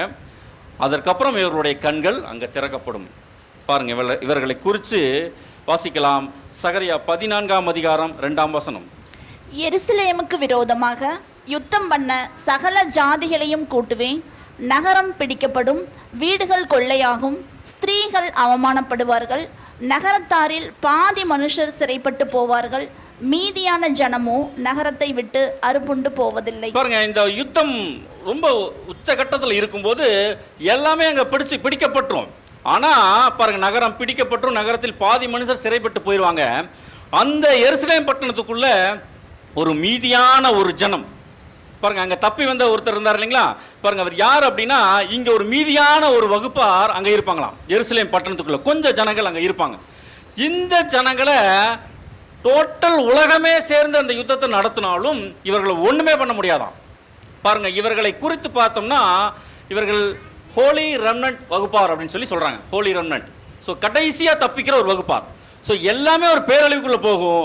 ஆனால் ஒரு வகுப்பார் மாத்திரம் அங்கே அந்த மகா உபத்திரவத்தில் யாராலும் ஒன்றும் பண்ண முடியாது. தேவனுடைய ஒரு பாதுகாப்பில் அங்கே இருப்பாங்க. பாருங்க, இவர்களை குறித்து ஏசாயா தீர்க்கதரிசி எழுதுறார். வாசிக்கலாம். 4ஆம் அதிகாரம் 2ஆம் வசனம். இஸ்ரவேலில் தப்பினவர்களுக்கு அந்நாளிலே கர்த்தரின் கிளை அலங்காரமும் மகிமையுமாயிருக்கும், பூமியின் கனி அவர்களுக்கு சிறப்பும் அலங்காரமாயிருக்கும். பாருங்க, இஸ்ரவேலில் தப்பினவர்கள் கடைசியா ஒரு வகுப்பார் அங்க தப்பிக்கிறாங்க. பாருங்க, தேவனுடைய கிருபையில இவர்களை ஒண்ணுமே பண்ண முடியாத ஒரு சூழ்நிலை. இஸ்ரேல்ல தப்பினவர்களுக்கு அந்நாளில் கர்த்தரின் கிளை அலங்காரமும் மகிமையுமா இருக்கும். பாருங்க, அடுத்த வசனம் வாசிக்கலாம். ஏசாயா 4:3. அப்பொழுது ஆண்டவர் சீயோன் குமாரத்திகளின் அழுகை கழுவி நியாயத்தின் ஆவியினாலும் சுட்டெரிப்பின் ஆவியினாலும் எருசலேமின் இரத்த பலிகளை அதன் நடுவிலிருந்து நீக்கி விடும்போது, பாருங்க பாருங்க, சீயோன் குமாரத்திகளின் அழுக்கு. இஸ்ரேல்ல ஒரு வகுப்பார் தேவன் சார்பா அவங்க அங்க இருப்பாங்க. பாருங்க, இவர்களை குறித்து தான் அடுத்த வசனத்துல சியோனில் மீதியா இருந்து எருசலேமில் தரித்திருந்து ஜீவனுக்கென்று பேர் எழுதப்பட்டவன் எவனும் பரிசுத்தன் என்று சொல்லப்படுவான். அதான் ஹோலி ரெமனன்ட், சியோனில் மீதியா இருந்த பரிசுத்தன். பாருங்க, ஒரு வகுப்பார் மாத்திரம் அங்க எருசலேம்ல அங்க தப்பிச்சிட்டு இருப்பாங்களாம். ஸோ இவர்களை குறித்து தான் இங்க சொல்றார். அந்த தப்பி வந்த ஒருவன் இந்த ஒரு வகுப்பார் தான். இந்த ஒரு மகா உபத்திரவத்தில் இந்த ஒரு வகுப்பார் தான் அங்க தப்பிக்கிறாங்க. எப்படி தப்பிப்பாங்க? இவர்கள் தப்பிக்கணும் அப்படின்னா அங்க என்ன நடக்கணுங்க? ஆண்டவராக இயேசு கிறிஸ்து அவர்கள் அக்செப்ட் பண்ணணும், ஏற்றுக்கொள்ளணும். எப்படி ஏற்றுக்கொள்வாங்க தெரியல. ஆனா அந்த ஒரு வகுப்பார் தப்பிச்சிட்டு இருப்பாங்களாம், கம்ஃபர்டபுள் அங்க இருப்பாங்க. இவர்களை குறித்து தான் பாருங்க, சியோனில் மீதியா இருந்து ஜீவனுக்கென்று பேரெழுதப்பட்ட பரிசுத்தன், ஹோலி ரெமனன்ட் அப்படின்னு சொல்லப்பட்டிருக்கு. பாருங்க, இதே விஷயத்தை தானியேல் அங்க இன்னும் கொஞ்சம் கன்ஃபார்ம் பண்றாரு. வாசிக்கலாம். தானியேல் 12ஆம் அதிகாரம் 1 வசனம். உன் ஜனத்தின் புத்திரருக்காக நிற்கிற பெரிய அதிபதியாகிய மிகாயேல் அக்காலத்திலே எழும்புவான். யாதொரு ஜாதியாரும் தோன்றினது முதல் அக்காலம் மட்டும் உண்டாயிராத ஆபத்து காலம் வரும். அக்காலத்திலே புஸ்தகத்தில் எழுதியிருக்கிறவர்களாக காணப்படுகிற உன் ஜனங்கள் அனைவரும் விடுவிக்கப்படுவார்கள். பாருங்க, புஸ்தகத்தில் எழுதியிருக்கிறவர்களாக காணப்படுகிற உன் ஜனங்கள். நம்ம ஏசாயால படிக்கும்போது ஜீவனுக்கென்று பேர் எழுதப்பட்ட அப்படின்னு படித்தோம். இங்க பாருங்க, புஸ்தகத்தில் எழுதியிருக்கிறவர்களாக காணப்படுகிற உன் ஜனங்கள் விடுவிக்கப்படுவார்கள். பர்டிகுலரா அந்த 3ஆம் உலக யுத்தத்தில் எருசலேம்ல ஒரு வகுப்பார், இயேசு கிறிஸ்துவை ஏற்றுக்கொண்ட ஒரு வகுப்பார் அங்க தப்பிச்சு அங்க இருப்பாங்க. ஸோ இவர்கள் மூலமா தான் அதற்கப்புறம் டோட்டல் இஸ்ரேலுக்கும் அந்த சத்தியம் அங்க ஸ்ப்ரெட் ஆகும். ஸோ இவர்கள் தான் அவர்கள் ஒட்டுமொத்த இஸ்ரேல் ஜனங்களுக்கும் ஆண்டவராக இயேசு கிறிஸ்துவை அவர்கள் அங்க ஃபர்ஸ்ட் இவர்கள் உணர்வாங்க. அதற்கப்புறம் அவர்கள் மூலமாக மொத்த இஸ்ரேலும் அங்க இயேசு கிறிஸ்துவை ஏற்றுக்கொண்ட ஒரு நிலைமைக்குள்ள வரும். அதற்கப்புறம் டோட்டல் இஸ்ரேலும் அங்க விடுவிக்கப்படும். இதுதான் இந்த பிரகாரம் இஸ்ரேல் எல்லாரும் ரட்சிக்கப்படுவார்கள் அங்க அப்போஸ்தலனாகிய பவுல் அங்க ரோமருக்கு சொல்றார். ஸோ எப்படி இவர்கள் ரட்சிக்கப்படுவார்கள் அப்படின்னு இன்னும் கொஞ்சம் நம்ம உள்ள போய் பார்த்தோம்னா, இந்த டைம்ல தான் இவர்களுக்கு அந்த ஆவி அங்க கொடுக்கப்படும். வாசிக்கலாம். சகரியா 12ஆம் அதிகாரம் 10ஆம் வசனம். நான் தாவீது குடும்பத்தாரின் மேலும் எஸ்ரலேம் குடிகளின் மேலும் கிருபையின் ஆவியையும் விண்ணப்பங்களின் ஆவியையும் ஊற்றுவேன். அப்பொழுது அவர்கள் தாங்கள் குத்தின என்னை நோக்கி பார்த்து, ஒருவன் தன் ஒரே பேரானவனுக்காக புலம்புகிறது போல எனக்காக புலம்பி, ஒருவன் தன் தலைச்சின் பிள்ளைக்காக துக்கிக்கிறது போல எனக்காக மனம் கசந்து துக்கிப்பார்கள். பாருங்க, இந்த டைம்ல தான் கிருபையின் ஆவியும் விண்ணப்பத்தின் ஆவியும் அவர்களுக்கு ஊற்றப்படும். இப்போ ஊற்றப்படும் போது அவர்கள் ஆண்டவராக இயேசு கிறிஸ்துவை அங்க ஏற்றுக்கொள்வார்கள். சரி, இப்போ ஒரு கேள்வி என்ன அப்படின்னா, இப்போ ஆவி கொடுக்கப்படுது, ஆவி கொடுக்கப்பட்டால் மாத்திரம் போதுமா, டக்குன்னு ஏற்றுக்கொண்டுருவாங்களா அப்படின்னு நம்ம ஒரு கேள்வி எழுப்பலாம். எப்படி அவர்கள் ஏற்றுக்கொள்வார்கள்? ஏன் அப்படின்னா பாருங்க, இப்போ யாராவது ஒருத்தர் எடுத்து சொல்லணுமா இல்லைங்களா? கட்டாயம் யாராவது சொல்லணும். அதை ஏற்றுக்கொள்ளக்கூடிய அந்த ஒரு ஆவியை தேவன் கொடுப்பார். அப்போ அந்த ஆவியை அவர்கள் கொடுக்கும்போது அவர்கள் ஈஸியாக அக்செப்ட் பண்ணுவாங்க. அப்போ யார் எடுத்து சொல்வது? பாருங்க, ரோமர் 10:14 வாசிக்கலாம். அவரை விசுவாசியாதவர்கள் எப்படி அவரை தொழுது கொள்வார்கள்? அவரை குறித்து கேள்விப்படாதவர்கள் எப்படி விசுவாசிப்பார்கள்? பிரசங்கிக்கிறவன் இல்லாவிட்டால் எப்படி கேள்விப்படுவீர்கள்? பாருங்க, பிரசங்கிக்கிறவன் இல்லாவிட்டால் எப்படி கேள்விப்படுவார்கள்? யாராவது ஒருத்தர் அவர்களுக்கு சொல்லணும், எடுத்து சொல்லணும். சொன்னா தான் அவர்கள் விசுவாசிக்க முடியும்.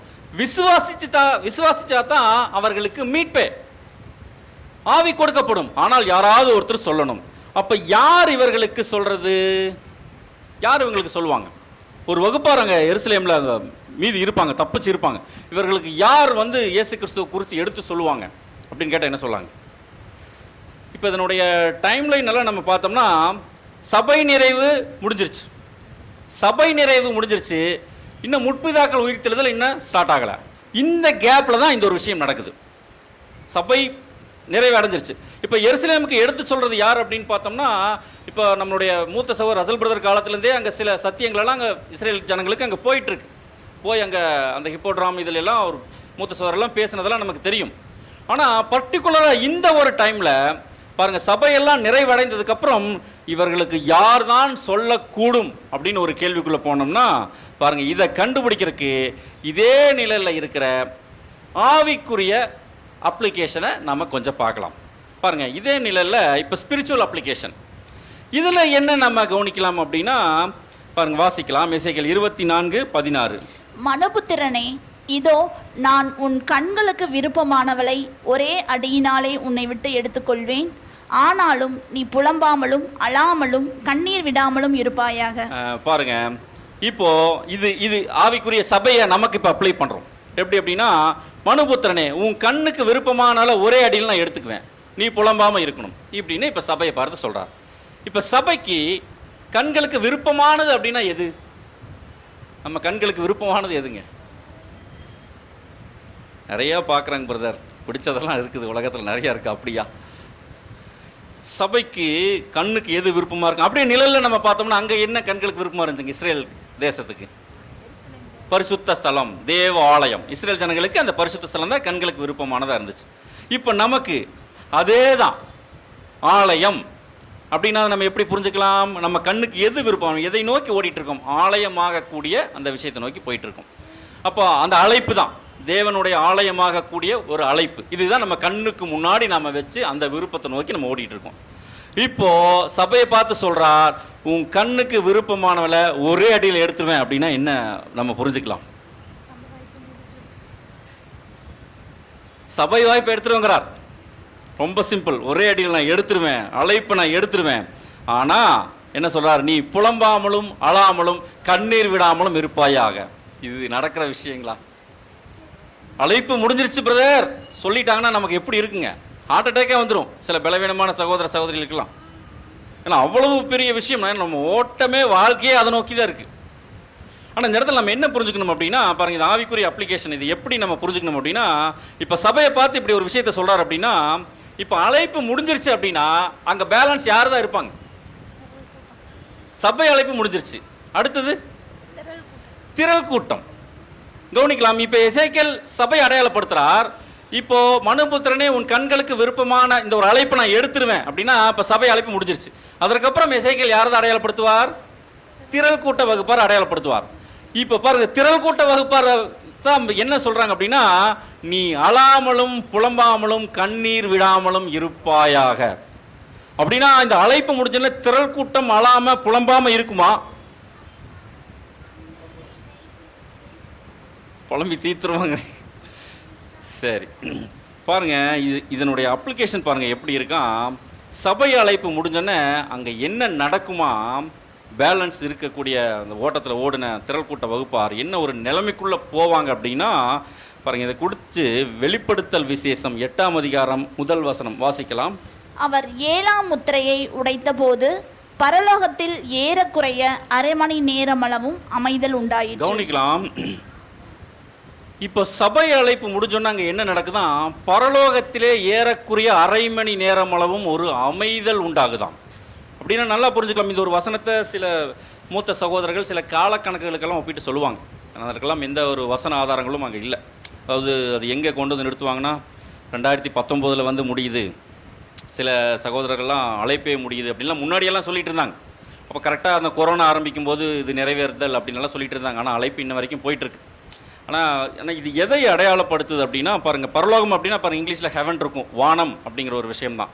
அப்போ சபை அழைப்பு முடிஞ்சிருச்சு அப்படின்னா இப்போ தேவனுடைய சார்பா, பரலோகத்தின் சார்பா, தேவனுடைய சார்பா இந்த பூமியில் யார் தான் மிச்சம் இருக்கிறது அப்படின்னா திரள் கூட்ட வகுப்பார். இவங்க தான் பாருங்க, இந்த அழைப்பு முடிஞ்ச உடனே இந்த திரள் கூட்ட வகுப்பார் தான் ஒரு பெரிய ஒரு அமைதலுக்குள்ளே போகிறாங்களாம். ஒரு குறிப்பிட்ட கால அளவு. இப்போ வெளிப்படுத்தல் விசேஷத்தில் 1 மணி அப்படின்னு சொல்லிட்டு பல இடங்கள்ல அங்கே இருக்கும். மொத்தம் நீங்கள் படித்து பார்த்தீங்கன்னா அதில் ஒரு பாதி கால அளவு அப்படின்னு நம்ம புரிஞ்சுக்கலாம். ஒரு குறிப்பிட்ட கால அளவு இந்த திரள் கூட்ட வகுப்பார் ஒரு அமைதலான ஒரு நிலைமைக்குள்ள, ஒரு நிசப்தமான ஒரு நிலைமைக்குள்ள, தாங்கள் தனித்து விடப்பட்ட ஒரு நிலைமையை ஏற்றுக்கொள்ள முடியாமல் ரொம்ப ரொம்ப ஒரு விரக்தியான ஒரு மனநிலைமைக்குள்ளே போய் மாட்டுறாங்க. கொஞ்சம் யோசனை பண்ணி பாருங்கள். அழைப்பு முடிஞ்சிருச்சுன்னா எப்படிங்க? சபை வாய்ப்புகள் ஓடிட்டு இருக்கோம், அழைப்பு முடிஞ்சிருச்சுன்னா அது எவ்வளோ பெரிய ஒரு ஒரு பாதிப்பை உண்டு பண்ணும். அதுதான் மிகப்பெரிய ஒரு அமைதலுக்குள்ள அங்கே ஒரு ஒரு உச்சகட்ட வேதனைக்குள்ளே அங்கே போகிறாங்க, ஒரு நிசப்தமான ஒரு நிலைமைக்குள்ளே. இதைத்தான் எரேமியா 8:20 பாருங்கள் வாசிக்கலாம். அறுப்பு காலம் சென்றது, கோடை காலமும் முடிந்தது, நாமோ ரட்சிக்கப்படவில்லை. பாருங்க, எல்லாம் முடிஞ்சிருச்சு, ஆனால் நாம இன்னும் ரட்சிக்கப்படலையே அப்படின்னு சொல்லி ஒரு உச்சகட்ட வேதனைக்குள்ள இந்த திரள் கூட்டம் போய் அங்கே மாட்டுறாங்க. இதுதான் அந்த அரை மணி நேரம் அமைதல். இதை குறித்து ரெவலேஷன் கமெண்ட்ரி இருக்கு இல்லைங்களா, நம்ம பைபிள் ஸ்டூடெண்ட்ஸ் கமெண்ட்ரி, அந்த புக்கில் பாருங்கள் வாசிக்கலாம். இவ்வாறு தங்கள் வஸ்திரங்களை வெண்மையாக்குவதற்கு முன்பு திரள் கூட்டத்தார் தாங்கள் அனாதையாக தனித்து விடப்பட்டுவதை உணர்ந்து தடுமாறி ஒரு நிசப்தமான நிலைக்கு தள்ளப்படுவார்கள். இந்த நிலைக்கு உதாரணமாக எரேமியா 8:20 ஆபகுக் 3:17-18 போன்ற வசனங்களை குறிப்பிடலாம். இது தான் வானத்தில் அரை மணி நேரம் அமைதல் உண்டாகும் நிலையாகும். வானம் என்பது பூமியில் மீந்திருக்கும் உண்மையான வானத்துக்கும் அடையாளமான திரள் கூட்டத்தார்களே. அரை மணி நேரம் அமைதல் உண்டாகும் காலப்பகுதி இதுவே. இவ்வாறாக தங்களின் அமைதி நிலைமையை உணர்ந்த திரள் கூட்டத்தார் பின்னிட்டு திரும்பாமல் செயலில் இறங்கி தங்கள் வஸ்திரங்களை வெண்மையாக்க முயற்சிப்பார்கள். இனி அமைதல் கிடையாது. பாபிலோனை அழிக்கும் முயற்சியில் துணையாக செயல்படும் இந்த அரை மணி நேரம் காலப்பகுதி பெரும் இரைச்சல் கொண்டதாயிருக்கும். இவ்விதமாக திரள் கூட்டத்தார் மாம்சத்தில் மரித்து ஆவியில் உயிர் படைவார்கள். பாருங்க, ரொம்ப அழகா அங்கே சகோதரர்கள் கமெண்ட்ரி அழகாக கொடுத்துட்டாங்க. அப்போது பாருங்கள், இந்த ஒரு அமைதலான ஒரு நிலைமைக்குள்ள, ஒரு நிசப்தமான ஒரு நிலைமைக்குள்ள, என்ன பண்ணுறதுன்னு தெரியாத ஒரு சூழ்நிலைக்குள்ள இந்த திரள் கூட்டத்தார் அங்கே மாட்டுவாங்க. ஒரு நீண்ட ஒரு ஒரு மௌனம், ஒரு என்ன பண்ணுறதுனே தெரியாத ஒரு சூழ்நிலை. எசேக்கியேல் எப்படி அங்கே ஒரு மௌனத்துக்குள்ளே போன மாதிரி இவர்களும் அந்த ஒரு சைலன்ஸ்குள்ளே அங்கே போகிறாங்க. அரை மணி நேரம் ஒரு அமைதல். ஸோ அதற்கப்புறம் இவர்கள் தங்களுடைய அந்த ஒரு காலப்பகுதி முடிஞ்சதுக்கப்புறம் தங்களுடைய வஸ்திரங்களை வெண்மையாக்குற ஒரு முயற்சியில் அங்கே இறங்கி மிகப்பெரிய ஒரு விட்னஸை அவர்கள் அங்கே கொடுப்பாங்க. இல்லை, கவனிக்க வேண்டிய விஷயம் என்னென்னா, இந்த ஒரு உச்சகட்ட ஒரு வேதனையில் தாங்க முடியாத ஒரு சூழ்நிலையில தான் அவர்கள் என்ன பாடுவாங்களாம் பாருங்கள்.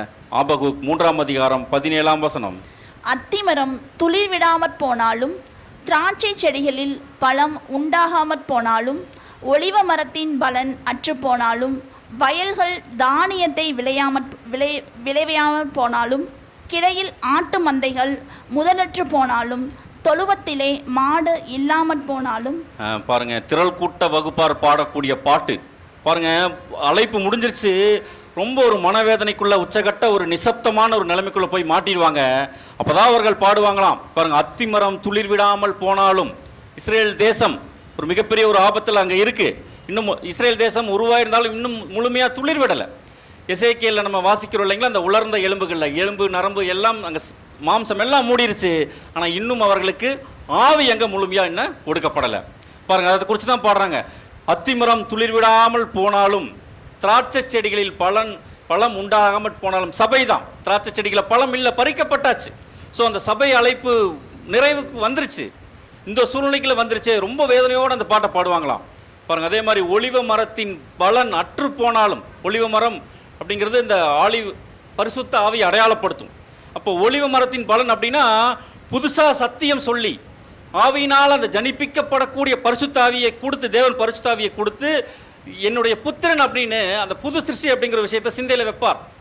ஸோ அந்த விஷயம் கம்ப்ளீட்டாக சீஸ் ஆயிரும், நின்றும் அந்த ஒரு காலகட்டத்தில் பாருங்கள். அந்த பரிசுத்தாவிய தேவன் அங்கே புதுசாக சத்தியம் சொல்லி அந்த பரிசுத்தாவினால் ஜெனிப்பிக்கப்படுதல் அங்கே கம்ப்ளீட்டாக ஸ்டாப் ஆகிருக்கும். அதுதான் பாடுவாங்க. ஒலிவ மரத்தின் பலன் அற்று போனாலும் அப்படியே பார்ப்பாங்க. ஃபீல்டு வயலில் கோதுமை வகுப்பார் அங்கே காணோம், போயிட்டாங்க எல்லாம் மேலே பாருங்க. தானியத்தை விளைவியாமற் போனாலும், அதே மாதிரி கிடையில் ஆட்டு மந்தைகள் சிறுமந்தை வகுப்பார் இல்லை, சபையை காணோம், முதலற்று போனாலும், இன்னும் முற்பிதாக்களுடைய உயிர்த்தெழுதல் இன்னும் அங்கே ஸ்டார்ட் ஆகலை. அதான் தொழுவத்திலே மாடு இல்லாமல் போனாலும், சிவப்பு கிடாரி வாசிக்கிறோம் இல்லைங்களா, முற்பிதாக்கள் அடையாளப்படுத்துவாங்க பாருங்க. இந்த சூழ்நிலை தொழுவத்தில் மாடுகள் இல்லாமல் போனாலும், இந்த மாதிரி ஒரு சூழ்நிலையில் மாட்டிட்டோமே அப்படின்னு சொல்லிட்டு மிகுந்த வேதனையோடு அவர்கள் அங்கே ஒரு குறிப்பிட்ட காலம் இந்த ஒரு உச்சகட்ட வேதனையில் திரள் கூட்ட வகுப்பார் இருப்பாங்க. அதற்கப்புறம் இந்த ஒரு இதற்கப்புறம் அங்கே என்ன நடக்குதான் பாருங்க, வாசிக்கலாம். ஆபகுக் 3:18 நான் கர்த்தருக்குள் மகிழ்ச்சியாயிருப்பேன், என் இரட்சிப்பின் தேவனுக்குள் களிகூறுவேன். பாருங்க, அந்த ஒரு சூழ்நிலை குறிப்பிட்ட காலம் அந்த ஒரு நிசப்தத்துக்குள்ள போயிட்டு அதற்கப்புறம் அவர்கள் ரியலைஸ் பண்ணிட்டு, சரி பரவாயில்ல, எல்லாம் முடிஞ்சிருச்சு, இனி நமக்கு கொடுக்கப்பட்ட வேலை என்ன அப்படிங்கிற ஒரு விஷயத்துக்குள்ள அங்கே வருவாங்க. இதுதான் பாருங்க, அந்த பரிசுத்த ஆவிய அவர்கள் திரும்ப வாங்க போன ஒரு காலப்பகுதி. அந்த 10 கன்னிகள் உவமையில நம்ம வாசிச்சிருப்போம் இல்லைங்களா? புத்தி இல்லாத கன்னிகள், திரள் கூட்ட வகுப்பார், எங்களுக்கும் கொஞ்சம் எண்ணெய் கொடுங்க அப்படின்னு சொல்லி கேட்கும்போது, போங்க நீங்கள் போய் வாங்கிக்கிங்க, பத்தாது அப்படின்னு சொல்லிடுவாங்க சபை வகுப்பார். அப்போ இவர்கள் வாங்க போன போது மணவாளன் வந்துடுவார். ஸோ எக்ஸாக்டாக அந்த ஒரு காலப்பகுதி. ஸோ அந்த ஒரு டைமில் இழந்து போயிட்டாங்க. ஆனால் திரும்ப அவர்களுடைய பரிசுத்த ஆவிய தேவன்கிட்ட கேட்டு அவர்கள் வாங்கக்கூடிய ஒரு காலப்பகுதி. நான் கர்த்தருக்குள் மகிழ்ச்சியாயிருப்பேன், என் ரட்சிப்பில் தேவனுக்குள் களி கூறுவேன். பாருங்க, கடைசியாக எப்படி முடிப்பாங்களாம், வாசிக்கலாம். ஆபகுக் 3:19 ஆண்டவராகிய கர்த்தர் என் பெலன், அவர் என் கால்களை மான் கால்களைப் போலாக்கி உயரமான ஸ்தலங்களில் என்னை நடக்க பண்ணுவார். இது நேஹினோத் என்னும் வாக்கியத்தில் வாசிக்க ராக தலைவனுக்கு ஒப்புவிக்கப்பட்ட சங்கீதம். பாருங்க, அவர் என் கால்களை மான் கால்களை போலாக்கி உயர்ந்த ஸ்தலங்களில் நடக்க பண்ணுவார் அப்படின்னு சொல்லி அவர்கள் திரும்ப அந்த ஆவியை பெற்றுக்கொண்டு தங்களுடைய வஸ்திரங்களை வெண்மையாக்கக்கூடிய கடைசி கட்ட விட்னஸ் பண்ணக்கூடிய வேலையில் இறங்குவாங்க. என்ன பண்ண போகிறாங்கன்னு இப்போ நம்ம பார்க்க போகிறோம். பாருங்கள், இதில் கொஞ்சம் கவனித்தோம்னா இந்த திரள் கூட்ட வகுப்பாரை குறித்து நம்ம பார்த்தோம்னா, இப்போது நம்மளுடைய மூத்த சகோதரர்கள் எல்லாருமே குறிப்பிடக்கூடிய விஷயங்கள் என்ன அப்படின்னு பார்த்தோம்னா, திரள் கூட்ட வகுப்பார் கடைசியாக தான் இருப்பாங்களா, சபையின் ஆரம்பத்திலேருந்தே இருப்பாங்களா அப்படின்னு ஒரு கேள்வி அநேக சகோதரர்களுக்கு அந்த ஒரு கேள்வி அங்கே எழும்புறதை நம்ம கவனிக்கலாம். இப்போ இதில் பார்த்தோம்னா அநேக சகோதரர்கள் சொல்லக்கூடிய பதில் என்னவாக இருக்குது அப்படின்னா, திரள் கூட்டத்தில் 2 வகுப்பாரும் இருப்பதற்கு அங்கே வாய்ப்புண்டு.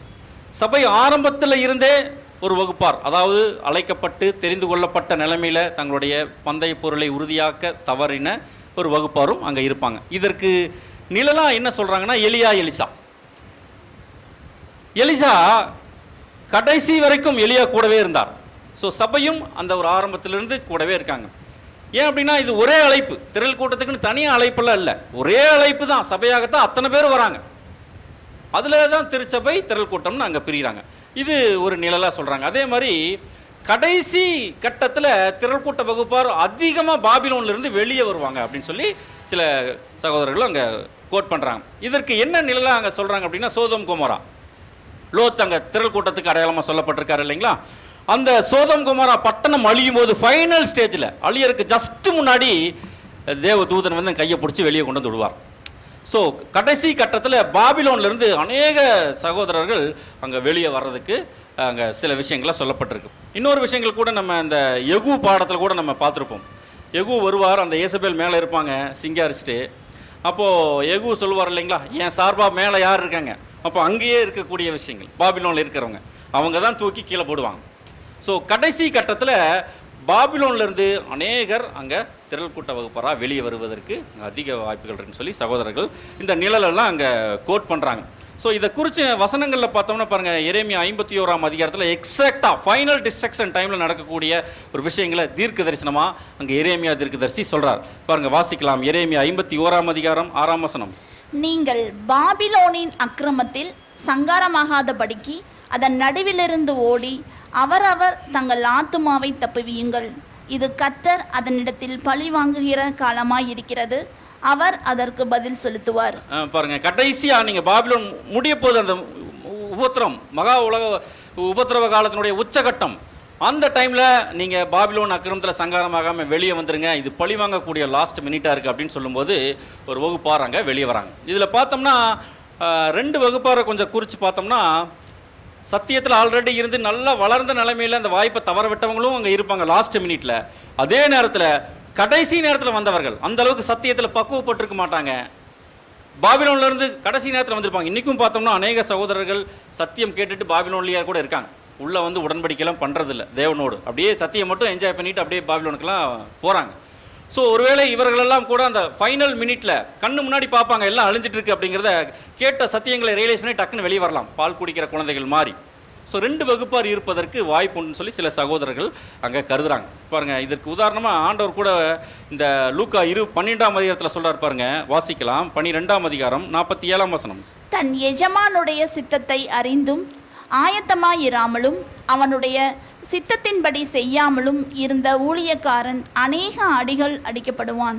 பாருங்க, இப்போ இதுக்கு முந்தின வசனங்களை படிச்சு பாருங்க. ஃபைனல் ஸ்டேஜ், கடைசி கால சபை குறித்து அங்கே சொல்லப்பட்டிருக்கும். தன் எஜமானுடைய சித்தத்தை தெரிந்தும் அறிந்தும் எல்லாமே தெரிஞ்சும் ரெடினஸ் இல்லாத வகுப்பார். கடைசி காலத்தில் எல்லா சத்தியம் தெரிஞ்சு இந்த ஓட்டத்தில் ஓடி எல்லாமே தெரிஞ்சும் ரெடியா இல்லாத வகுப்பார் அநேக அடிகள் அடிக்கப்படுவான். பாருங்க, திரள்கோட்ட வகுப்பார்ல. அதே நேரத்தில் இன்னொரு வகுப்பாரை குறித்து அடுத்த வசனத்தில் சொல்றாரு பாருங்க, வாசிக்கலாம். அறியாதவனாய் இருந்து அடிகளுக்கு ஏதுவானவைகளை செய்தவனோ சில அடிகள் அடிக்கப்படுவான். எவனிடத்தில் அதிகம் கொடுக்கப்படுகிறதோ அவனிடத்தில் அதிகம் கேட்கப்படும்.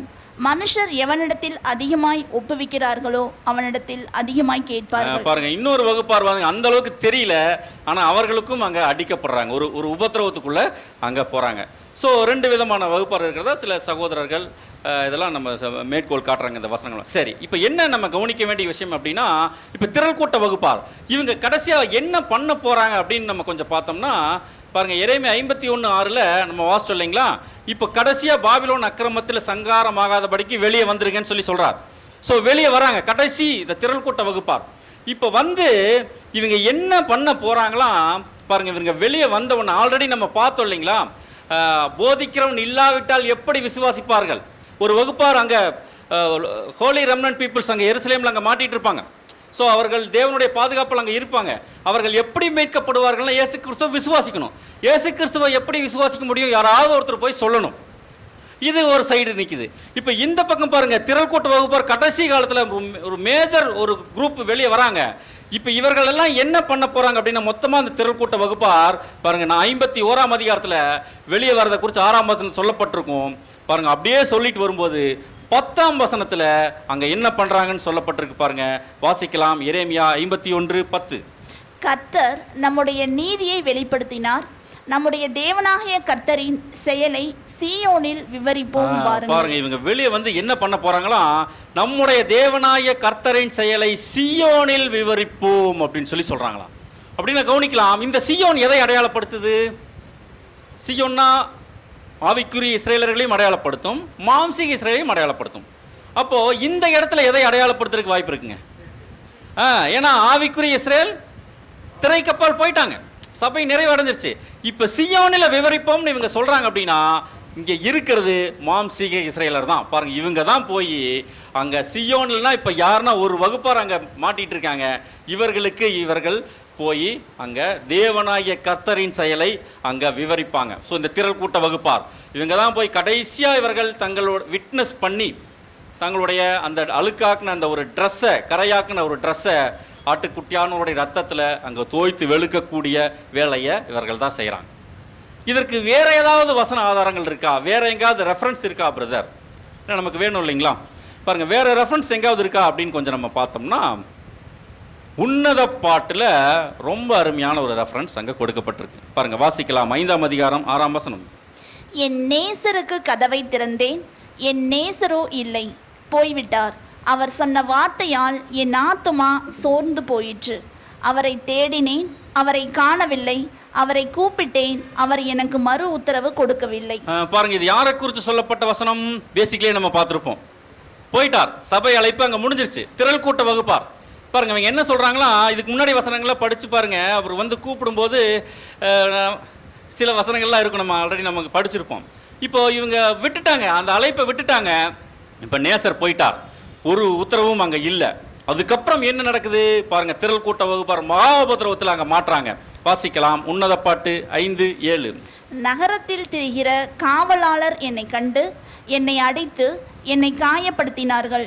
அலங்கத்தின் காவற்காரர் என் மேலிருந்த என் போர்வையை எடுத்துக்கொண்டார்கள். மகா உபத்திரவத்தில் அங்கே மாற்றாங்க, அடிகள் எல்லாம் விழுகுது. லூக்கால நம்ம 12ஆம் அதிகாரத்தில் நம்ம வாசித்தோம். அது அதிகம் தெரிஞ்சவனுக்கு அதிக அடிகள் அடிக்கப்படும் ஆண்டவர் கூட அங்கே ரெஃபரன்ஸ் எல்லாம் அங்கே கொடுத்துருந்தா. இப்போ மகா உபத்திரத்தில் மாற்றாங்க. மாட்டிட்டு அடுத்தது இவர்கள் எப்படி தங்களுடைய வஸ்திரத்தை திரும்ப அந்த ரத்தத்தில் தோய்த்து வெளுக்கிறாங்க அப்படிங்கிறத கொஞ்சம் பார்த்தோம்னா, விட்னஸ் பண்றாங்க. என்ன பண்றாங்க பாருங்க, உன்னத பாட்டு 5ஆம் அதிகாரம் 8ஆம் வசனம். எருசலேமின் குமாரத்திகளே, என் நேசரை கண்டீர்களானால் நான் நேசத்தால் சோகமடைந்திருக்கிறேன் என்று அவருக்கு சொல்லும்படி உங்களை ஆணையிடுகிறேன். பாருங்க, இது யாரை குறித்து பேசிட்டு இருக்காங்க பாருங்க. மகா உத்தரத்தில் மாட்டிட்டாங்க திரள் கூட்டம். அடுத்தது இவங்க யார்கிட்ட பேசுறாங்களா? எருசலேம் குமாரத்திகளேன்னு பேசுறாங்க. பாருங்க, நம்ம ஆல்ரெடி நம்ம வாசிச்சோம் இல்லைங்களா, எரேமியா 51:10 சியோனுக்கு விவரிப்போம்னு சொன்னாங்க. இப்போ அதே விஷயம் தான். இப்போ உன்னத பாட்டுல திரள் கூட்டம் இங்க மாட்டின உடனே அவங்க யார்கிட்ட போய் பேசுறாங்க அப்படின்னா, எருசலேம் குமாரத்திகளே சொல்லிட்டு என்ன சொல்றாங்க? என் நேசரை கண்டீர்களானால் நான் நேசத்தால் சோகம் அடைந்திருக்கிறேன் என்று அவருக்கு சொல்லும்படி உங்களுக்கு. ஏன்னா நேசர் போயிட்டார், சபையை கூட்டிட்டு போயிட்டார். பெரிய ஒரு சோகத்துக்குள்ள ஒரு நிசப்தத்துக்குள்ள மாட்டுறாங்க. மாட்டிட்டு குறிப்பிட்ட காலம் ஒரு அமைதி அனாதையாக்கப்பட்ட ஒரு நிலைமையில் இருக்காங்க. அதுக்கப்புறம் அவர்கள் பேச ஆரம்பிக்கிறாங்க. பாருங்க யார்கிட்ட பேசுறாங்க? எருசலேம் குமாரத்திகளே, என் நேசரை பார்த்தீங்கன்னா நீங்க போய் சொல்லுங்க, உங்களுக்கு ஆணையிடுகிறேன் அப்படின்னு சொல்லி இப்போ அந்த ஹோலி ரெமனன்ட் பீப்புள்ஸ், அந்த இஸ்ரேலில் அங்கே தப்பிச்சிட்டு இருக்காங்க இல்லைங்களா, அவங்க கிட்ட பேசுறாங்க. இப்போ பாருங்க, அதுக்கு இப்போ ஆண்டவராக இயேசு கிறிஸ்துவை குறித்து பேசிட்டு இருக்காங்க. இப்போ அதுக்கு அவங்க என்ன ரிப்ளை கொடுக்குறாங்களா பாருங்க. உன்னத பாட்டு 5:9 வாசிக்கலாம். ஸ்திரீகளுக்குள் ரூபவதியே, மற்ற நேசரை பார்க்கிலும் உன் நேசர் எதினால் விசேஷித்தவர். நீ இப்படி எங்களை ஆணையிட, மற்ற நேசரை பார்க்கிலும் உன் நேசர் எதினால் விசேஷித்தவர். பாருங்க, இப்போ அந்த எருசலேம் குமாரத்திகளை பார்த்து சொல்றாங்க, என் நேசரை பார்த்தீங்கன்னா நீங்க போய் சொல்லுங்கன்னு சொல்லும்போது, இப்போ அந்த எருசலேம் குமாரத்திகள் தப்பிச்சுருக்காங்க. அவங்க என்ன கேட்குறாங்க? ஸ்திரீகளுக்குள்ள ரூபவதியே, எத்தனையோ நேசர்கள் இருக்காங்க, எல்லாத்த பார்க்கலும் உங்களுடைய நேசர் எதுல ஸ்பெஷல், எதுல விசேஷம்? ஆண்டவரை குறித்து கேட்குறாங்க. நீ இப்படி எங்களுக்கு ஆணையிடுற, மற்ற நேசரை பார்க்கலும் நேசர் எதினால் விசேஷித்தவர்னு திரள் கூட்ட வகுப்பார்ட்ட அந்த எருசலேம் குமாரத்திகள் ஹோலி ரெமனன்ட் பீப்புள்ஸ் அங்கே கேட்குறாங்க. கேட்கும்போது பாருங்க, இப்போ இவங்க தான் ஆண்டவராக இயேசு கிறிஸ்துவை குறித்து விவரித்து அவர்களுக்கு அங்கே சொல்கிறாங்க. வாசிக்கலாம் உன்னத பாட்டு 5:10. என் நேசர் வெண்மையும் சிவப்புமானவர், 10,000 பேர்களில் சிறந்தவர். பாருங்க, என்னுடைய நேசர் வெண்மையும் சிவப்பு, ஆவிக்குரிய அர்த்தம் நிறைய இருக்கு. பாருங்க, வெண்மையும் பரிசுத்தமானவர், சிவப்புமானவர், அவருடைய ஈடுபலியை குறித்த கான்செப்ட் எல்லாம் அவங்க சொல்லுவாங்க. இயேசு கிறிஸ்து பாருங்க, இவங்க தான் சிலுவையில் அரைஞ்சிடறாங்க இஸ்ரேல் ஜனங்கள். அப்போ ஆண்டவராக இயேசு கிறிஸ்துவை குறித்து அவங்க விவரித்து அவங்க சொல்லுவாங்க. அவர் அவ்வளவு பரிசுத்தமானவர், அவருடைய ஈடுபலியை குறித்த விஷயங்கள், டாக்டரின்ஸ் எல்லாம் அவர்களுக்கு அங்கே போதிக்கப்படும். தொடர்ந்து பாருங்க, அவர் தலை தங்கமயமாய் இருக்கிறது, அவருடைய அந்த டிவைன் நேச்சர், தெய்வீக குணாதிசயத்தை குறிச்செல்லாம் அவர்கள் சொல்லுவாங்க. அவருடைய தலைமையில் சுருள் சுருளாயும் காகத்தை போய் கருமையுமா இருக்கிறது. அப்படியே நீங்கள் இதை வீட்டில் வாசிச்சு பாருங்க. ஒரு வர்ணனை ஆண்டவராக இயேசு கிறிஸ்துவை குறித்து இந்த திரள் கூட்ட வகுப்பார் எருசலேம் குமாரத்திகளுக்கு அழகாக வர்ணித்து சொல்லுவாங்க. ஸோ ஆண்டவராக இயேசு கிறிஸ்துவை குறித்து இதைத்தான் நம்ம ஆல்ரெடி பார்த்தோம். போதிக்கிறவன் இல்லாவிட்டால் எப்படி விசுவாசிப்பார்கள்? ஸோ இந்த வகுப்பார் இந்த போதிக்கிற வேலையை அங்கே செய்வாங்க. பாருங்க, இந்த வேலை ஒன்று, அதே மாதிரி பாபிலோனை கீழே தள்ளுற வேலை, இதெல்லாமே அவர்கள் விட்னஸாக அங்கே செய்வாங்க. இப்போ செய்யும்போது கடைசியாக அவர்கள் எப்படி முடிப்பாங்களாம் பாருங்க. உன்னத பாட்டு 5:16 வாசிக்கலாம். அவர் வாய் மிகவும் மதுரமாய் இருக்கிறது, அவர் முற்றிலும் அழகுள்ளவர், இவரே என் நேசர், எருசலேமின் குமாரத்திகளே, இவரே என் சிநேகிதர். பாருங்க, இப்படிதான் கடைசி, அவர் வாய் மிகவும் மதுரம், ரொம்ப ரொம்ப அழகானவர், இவர்தாப்பா நீங்கள் எங்கள் நேசரே இவர் தான் அப்படின்னு சொல்லிட்டு எருசலேம் குமாரத்திகள் கிட்ட இந்த திரள் கூட்ட வகுப்பார் அழகாக ஆண்டவரை குறித்து அங்கே சொல்ல போகிறாங்க. சொன்னதினுடைய பலன் என்ன? ஏன் அப்படின்னா இவர்கள் ஏற்றுக்கொண்டாதான் இவர்களுக்கு மீட்பு. பாருங்க, இவர்கள் சொல்றாங்க, இயேசு கிறிஸ்து குறித்து சொல்றாங்க. சொன்னதுக்கு அப்புறம் இப்போ அடுத்த அதிகாரத்தில் அவங்களுடைய ரெஸ்பான்ஸ் பாருங்க. உன்னத பாட்டு 6:1 வாசிக்கலாம். உன் நேசர் எங்கே போனார்? ஸ்திரீகளில் ரூபவதியே, உன் நேசர் எவ்விடம் போய்விட்டார்? உன்னோடே கூட நாங்களும் அவரை தேடுவோம். பாருங்க, கடைசியா அவங்க இஸ்ரேல் ஜனங்கள், மிச்சம் இருக்கிற ஜனங்கள் உன் கூட சேர்ந்து நாங்களும் அவரை தேடுவோன்னு ஆண்டவராக இயேசு கிறிஸ்துவை அக்செப்ட் பண்ணுவாங்க. அந்த டைமில் தான் கிருபை நாவி, விண்ணப்பத்தி நாவி எல்லாம் அவர்களுக்கு ஊற்றப்படும். இவர்கள் சொல்லும்போது அழகாக அதை ரிசீவ் பண்ணுவாங்க. இயேசு கிறிஸ்துவை குறித்த விஷயங்களை ரிசீவ் பண்ணிவிட்டு அதற்கப்புறம் தான் தாங்கள் குத்தினை என்னை நோக்கி பார்த்து தன் தலைச்சன் பிள்ளைக்கு புலம்புறது மாதிரி, ஐயோ ஆண்டவரை இப்படி அடிச்சிட்டமே அப்படின்னு சொல்லிட்டு புலம்பி அவர்கள் மனங்கசந்து அங்கே துப்பிப்பார்கள். ஸோ அக்செப்ட் பண்ணுவாங்க. ஸோ அதற்கப்புறம் இவர்கள் மூலம் ஒட்டுமொத்த இஸ்ரேல் ஜனங்களும் அந்த ஒரு விஷயத்தை ரியலைஸ் பண்ணி டோட்டலாக பூமிக்குரிய விஷயமாக அவர்கள் அங்கே ரெடி ஆவாங்க. ஸோ பூமிக்குரிய விஷயம் அங்கே மேலே சபை அங்கே ரெடி ஆகும். சரி, இந்த ஒரு விஷயம் இதுதான் நம்ம இன்றைக்கு பார்க்குற பாடம். இதில் தேவன் நமக்கு என்ன எச்சரிப்புகளை அங்கே கொடுக்குறார் என்பதை பார்த்து நாம் பாடத்தின் நிறைவை நோக்கி நாம் அங்கே போகலாம். தேவன் ஏன் இஸ்ரேலுடைய கண்களுக்கு விருப்பமானதை எடுத்தார்? இது நம்ம முக்கியமாக கவனிக்கணும். ஏன் அப்படின்னா இப்போ நம்மளுடைய கண்களுக்கு விருப்பமான நம்மளுடைய அழைப்பு, நாம் இழந்து போகாமல் தடுக்கணும், இழந்து போகாமல் நம்ம எச்சரிக்கையாக இருக்கணும் அப்படின்னா அந்த ஒரு நிழலை நம்ம உற்று கவனிக்கணும். அப்போ ஏன் அவர்களுக்கு கண்களுக்கு விருப்பமானதை எடுத்தார் அப்படின்னு கொஞ்சம் நம்ம பார்த்தோம்னா பாருங்கள், அவர்கள் கண்களுக்கு விருப்பமாக தேவாலயத்தை வச்சுட்டு இருந்தாங்க. அதே நேரத்தில் இவர்கள் இன்னொரு விஷயத்தையும் வச்சுட்டு இருந்தாங்க கண்ணு முன்னாடி.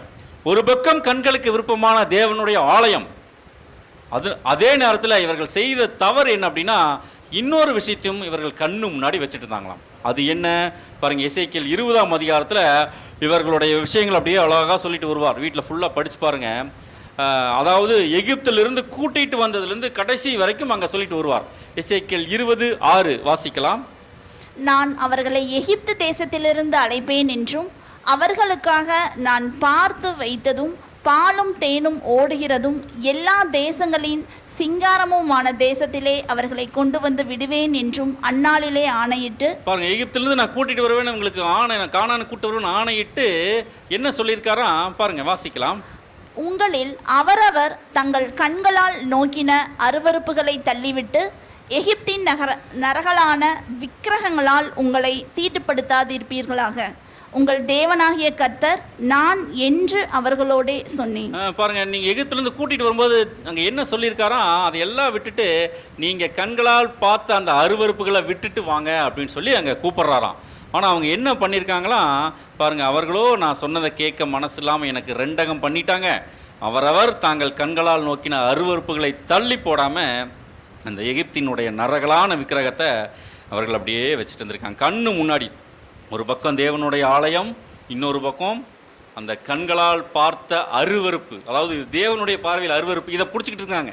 ஒரு பக்கம் இதையும் விருப்பமாக பிடிச்சிட்டு இருக்காங்க, இன்னொரு பக்கம் இந்த விக்கிரகத்தையும் பிடிச்சிட்டு கடைசி வரைக்கும் அவர்கள் தொடர்ந்து அதை பின்பற்றிகிட்டே வந்திருக்காங்க. கண்ணு முன்னாடி பார்த்த விஷயங்கள் பாருங்கள். அதனால தான் கண்களுக்கு பிரியமான அந்த தேவாலயத்தை தேவன் எடுத்துடுறார். இப்போ நமக்கும் அதே விஷயந்தான் பாருங்கள். நமக்குரிய பாடம் சிம்பிளாக நம்ம புரிஞ்சுக்கலாம். கண்களுக்கு விருப்பமான அழைப்பை நம்ம வச்சுட்ருக்கோம், அழைப்புக்குரிய ஓட்டத்தை நம்ம ஓடுறோம்.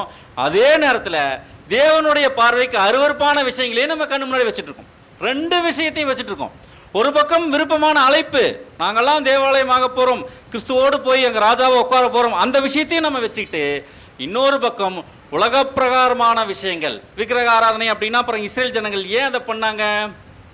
உலக ஜனங்கள் எல்லாம் பார்க்குறாங்க, எல்லாரும் இந்த மாதிரி பண்ணுறாங்களேன்ட்டு அந்த உலக ஆவி அவர்களுக்குள்ள அப்படியே உள்ளே வருது. உலகத்தில் என்ன பண்ணுறாங்களோ அங்கே ராஜா இருந்தால் எங்களுக்கும் ராஜா வேணும் பாருங்கள். அவங்க என்னென்னவெல்லாம் பண்ணாங்களோ அது எல்லாத்தையுமே இவர்களும் கண்ணு முன்னாடி கொண்டு வந்து அருவருப்பாக வச்சுட்டு இருந்தாங்க. இதே தான் தேவனுடைய பிள்ளைகள் நாம் ஒரு பக்கம் தேவனுக்குரிய காரியங்கள், ஆலயத்தின் அழைப்பு, இன்னொரு பக்கம் கண்களின் அருவருப்பு, ரெண்டே வச்சுட்டு இருக்கோமா? அப்படின்னா நம்மளுடைய கண்களுக்கு எது அருவருப்பாக இருக்கணும்? விக்கிரக ஆராதனை என்ன சொல்லாங்க அங்கே டைரெக்டாக விக்கிரக ஆராதனை. இப்போ நமக்கு தெரியும், டக்கு டக்குன்னு சொன்னீங்கன்னா அடுத்த பாடத்தை நம்ம முடிவு நோக்கி போயிடலாம். எது விக்கிரக ஆராதனை? நமக்கு சிம்பிளாக சொல்லலாம்னா தேவனை வைக்க வேண்டிய இடத்துல வேறு எதை வச்சாலும் விக்கிரக ஆராதனை தான். தேவனுக்கு கொடுக்க வேண்டிய நேரத்தை வேறு எது கொடுத்தாலும் விக்கிரக ஆராதனை. நம்மளுடைய செல்வாக்கு, தாளந்துகள், இது எல்லாமே நாம் தேவனுக்குன்னு அர்ப்பணிச்சாச்சு, அவ்வளோதான். இனி வாழக்கூடிய வாழ்க்கை எல்லாம் எனக்குரிய எல்லாம் தேவனுக்குன்னு அர்ப்பணிச்சாச்சு. அதை பண்ணாமல் வேற எதுக்காக நம்ம அதை செலவழித்து கொண்டிருந்தாலும் அது ஒரு விக்கிரக ஆராதனை. அதே மாதிரி இன்னொரு வசனம் பாருங்க, வாசிக்கலாம். கொலோசியர் 3ஆம் அதிகாரம் 5ஆம் வசனம்.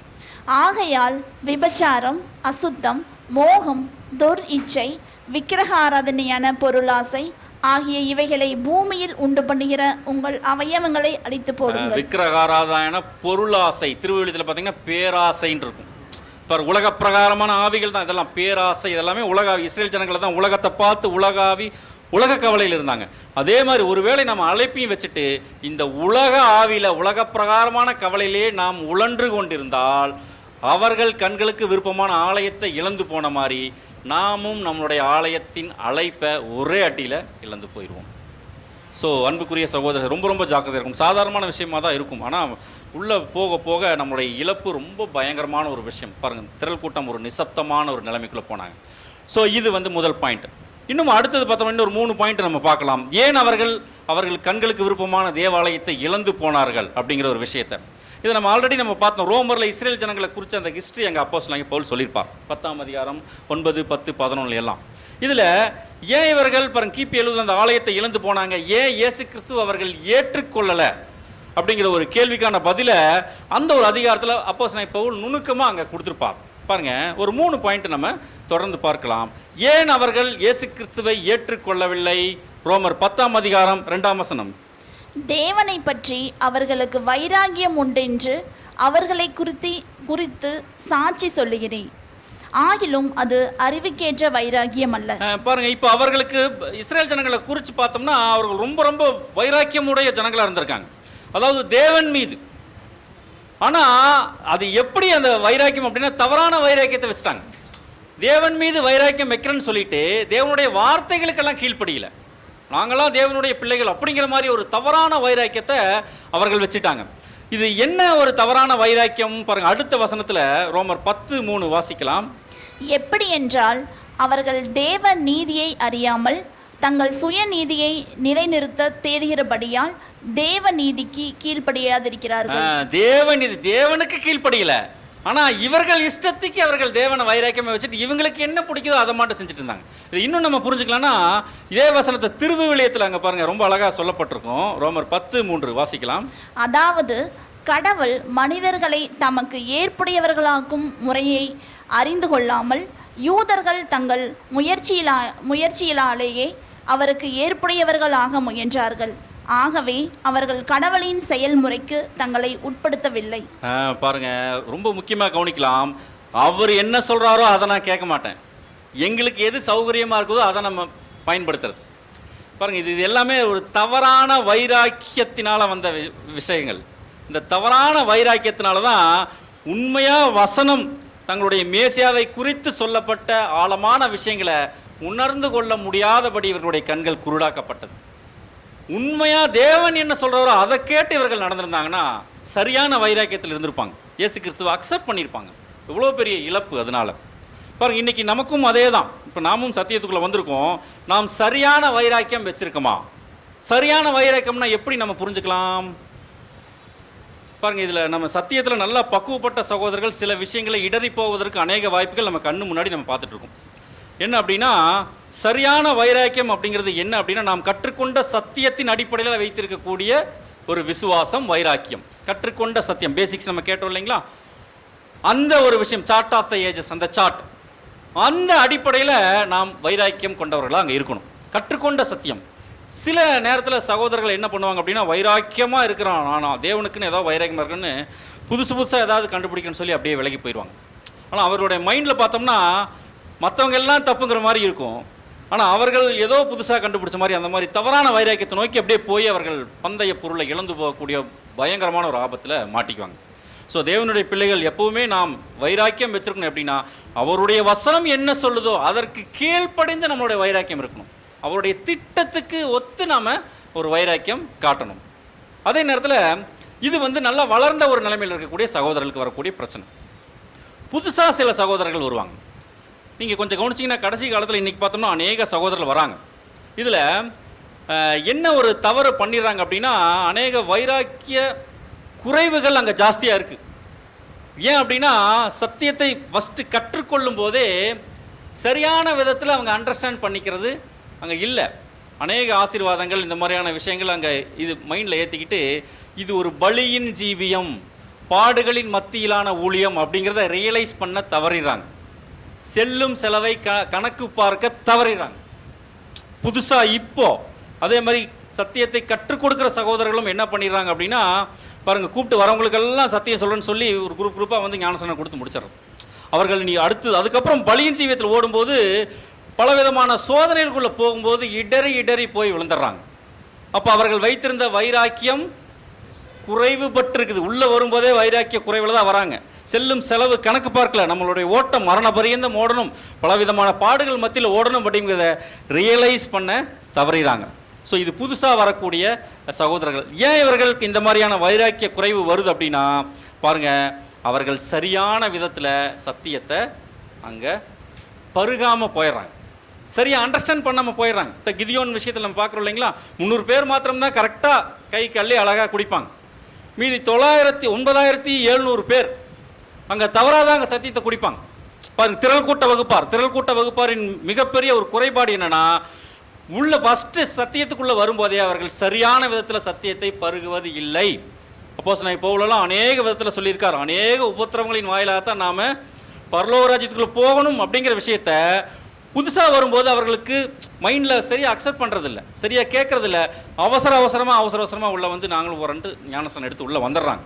ஆனால் உள்ளே வந்ததுக்கப்புறம் பாடுகளுக்குள்ளே போகும்போது அவர்கள் அந்த வைராக்கியத்தில் குறைவுபட்டு, சகோதரர்கள் மீதான வைராக்கியம், பிதாவாகிய தேவன் ஆண்டவராகிய இயேசு கிறிஸ்துவின் மீதான வைராக்கியம், சத்தியத்தின் மீதான வைராக்கியத்தில் குறைவுபட்டு அங்கே போயிடுறாங்க. ஸோ அதனால தான் பாருங்க, இந்த ஒரு வைராக்கிய குறைவினால அந்த பந்தய பொருளை அங்கே திரள் கூட்ட வகுப்பார் இழந்து போயிடறாங்க. ஸோ ரெண்டாவது பாயிண்ட், ஃபர்ஸ்ட் உலகாவி, அடுத்தது வைராக்கிய குறைவு. அடுத்தது மூணாவது பாயிண்ட் பார்த்தோம்னா பாருங்க, வாசிக்கலாம். ரோமர் 10ஆம் அதிகாரம் 20ஆம் வசனம்.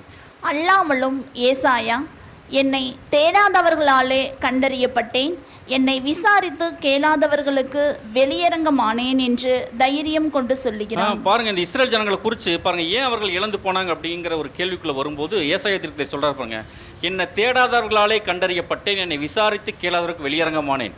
அப்படின்னா கொஞ்சம் கவனிக்கலாம். இந்த வசனத்தை எல்லாம் திருவிழித்தில் வாசி பாருங்க, ரொம்ப அருமையா இருக்கும். அப்போ இந்த ஜனங்கள் தேவனை தேடவே இல்லையா, ஆனா தேவன் வந்து என்னை விசாரித்து கேட்காதவர்களுக்கு நான் வெளியரங்கமானேன், என்னை வெளிப்படுத்துறேன் அப்படிங்கிறார். இந்த ஜனங்கள் திரும்பி அப்படியே போயிட்டு இருக்காங்க, என்னை தேட மாட்டேங்கிறாங்க, ஆனால் தேவன் அப்படியே கை நீட்டிட்டு இவங்க பின்னாடியே போயிட்டு இருக்காராம். ஸோ அந்த மாதிரி பாருங்க, உணர்வோடு நம்ம படித்தோம்னா நமக்கு ரொம்ப ஒரு பரிதாபமான ஒரு நிலைமை தான் இருக்கும். இன்றைக்கு நமக்கும் இதே விஷயம்தான். ஒருவேளை நாம் தேவனை தேடாமல் நம்ம போயிட்டு இருந்தோம்னா தேவன் கையை விரிச்சு நம்ம பின்னாடியே வந்துட்டு இருக்காராம். எவ்வளோ ஒரு பரிதாபமான ஒரு விஷயம் பாருங்க. இஸ்ரேல் ஜனங்கள் அங்கே அப்படிதான் இருக்காங்க. இப்போ ஏன் தேடலை அப்படின்னா கொஞ்சம் கவனிக்கலாம். ஏன் அவர்கள் தேடாமல் இருக்காங்க பாருங்க. ரோமர் தேடாமல் இருக்காங்க அப்படின்னு நம்ம எப்படி புரிஞ்சுக்கிறது? அடுத்த வசனம் வாசிக்கலாம். இஸ்ரவேலரை குறித்தோ கீழ்ப்படியாதவர்களும் எதிர்த்து பேசுகிறவர்களுமாய் இருக்கிற ஜனங்களிடத்திற்கு நாள் முழுவதும் என் கைகளை நீட்டினேன் என்று அவன் சொல்லி இருக்கிறான். பாருங்க, இஸ்ரேல் ஜனங்கள் எப்படி கீழ்ப்படியல, அவருடைய வசனத்துக்கு கொஞ்சம் கூட கீழ்ப்படியல, எதிர்த்து பேசிட்டு இருக்காங்க. தேவன் ஒரு வசனத்தை சொன்னா அதுக்கு கீழ்ப்படியாம ஒரு கலகம் பண்ணக்கூடிய விஷயத்துல ஒரு கலக வகுப்பாரா அவர்கள் இருந்திருக்காங்க.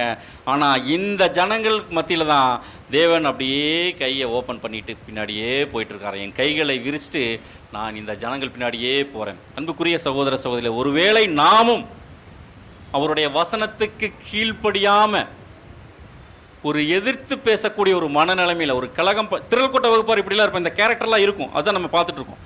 இருந்தால் தேவன் இப்போ கை நீட்டிட்டு நம்ம பின்னாடி வந்துட்டு இருக்கலாம். அது எப்படி இருக்கு பாருங்க. நான் கொஞ்சம் கவனிக்கலாம். ஏன் கீழ்ப்படிதல், ஏன் வசனத்துக்கு கீழ்ப்படியணும் அப்படின்னா நமக்கு தெரியும். நம்ம ஆண்டவராக இயேசு கிறிஸ்து ஒரு உவமை சொல்லியிருக்காரு இல்லைங்களா? வாசிக்கலாம். யோவான் 15:4. என்னில் நிலைத்திருங்கள், நானும் உங்களில் நிலைத்திருப்பேன். கொடியானது திராட்சை செடியில் நிலைத்திராவிட்டால் அது தானாய் கனி கொடுக்க மாட்டாதது போல நீங்களும் என்னில் நிலைத்திராவிட்டால் கனி கொடுக்க மாட்டீர்கள். அவர்கள் ஆண்டவராக இயேசு கிறிஸ்துவினுடைய அவரில் நிலைச்சிருக்கிறது அப்படின்னா அவருடைய வார்த்தைகளுக்கு கீழ்ப்பட்டு அதன் அடிப்படையில் நாம் ஒரு வாழ்க்கை வாழும்போது நாம் அவரில் நிலைச்சிருப்போம்.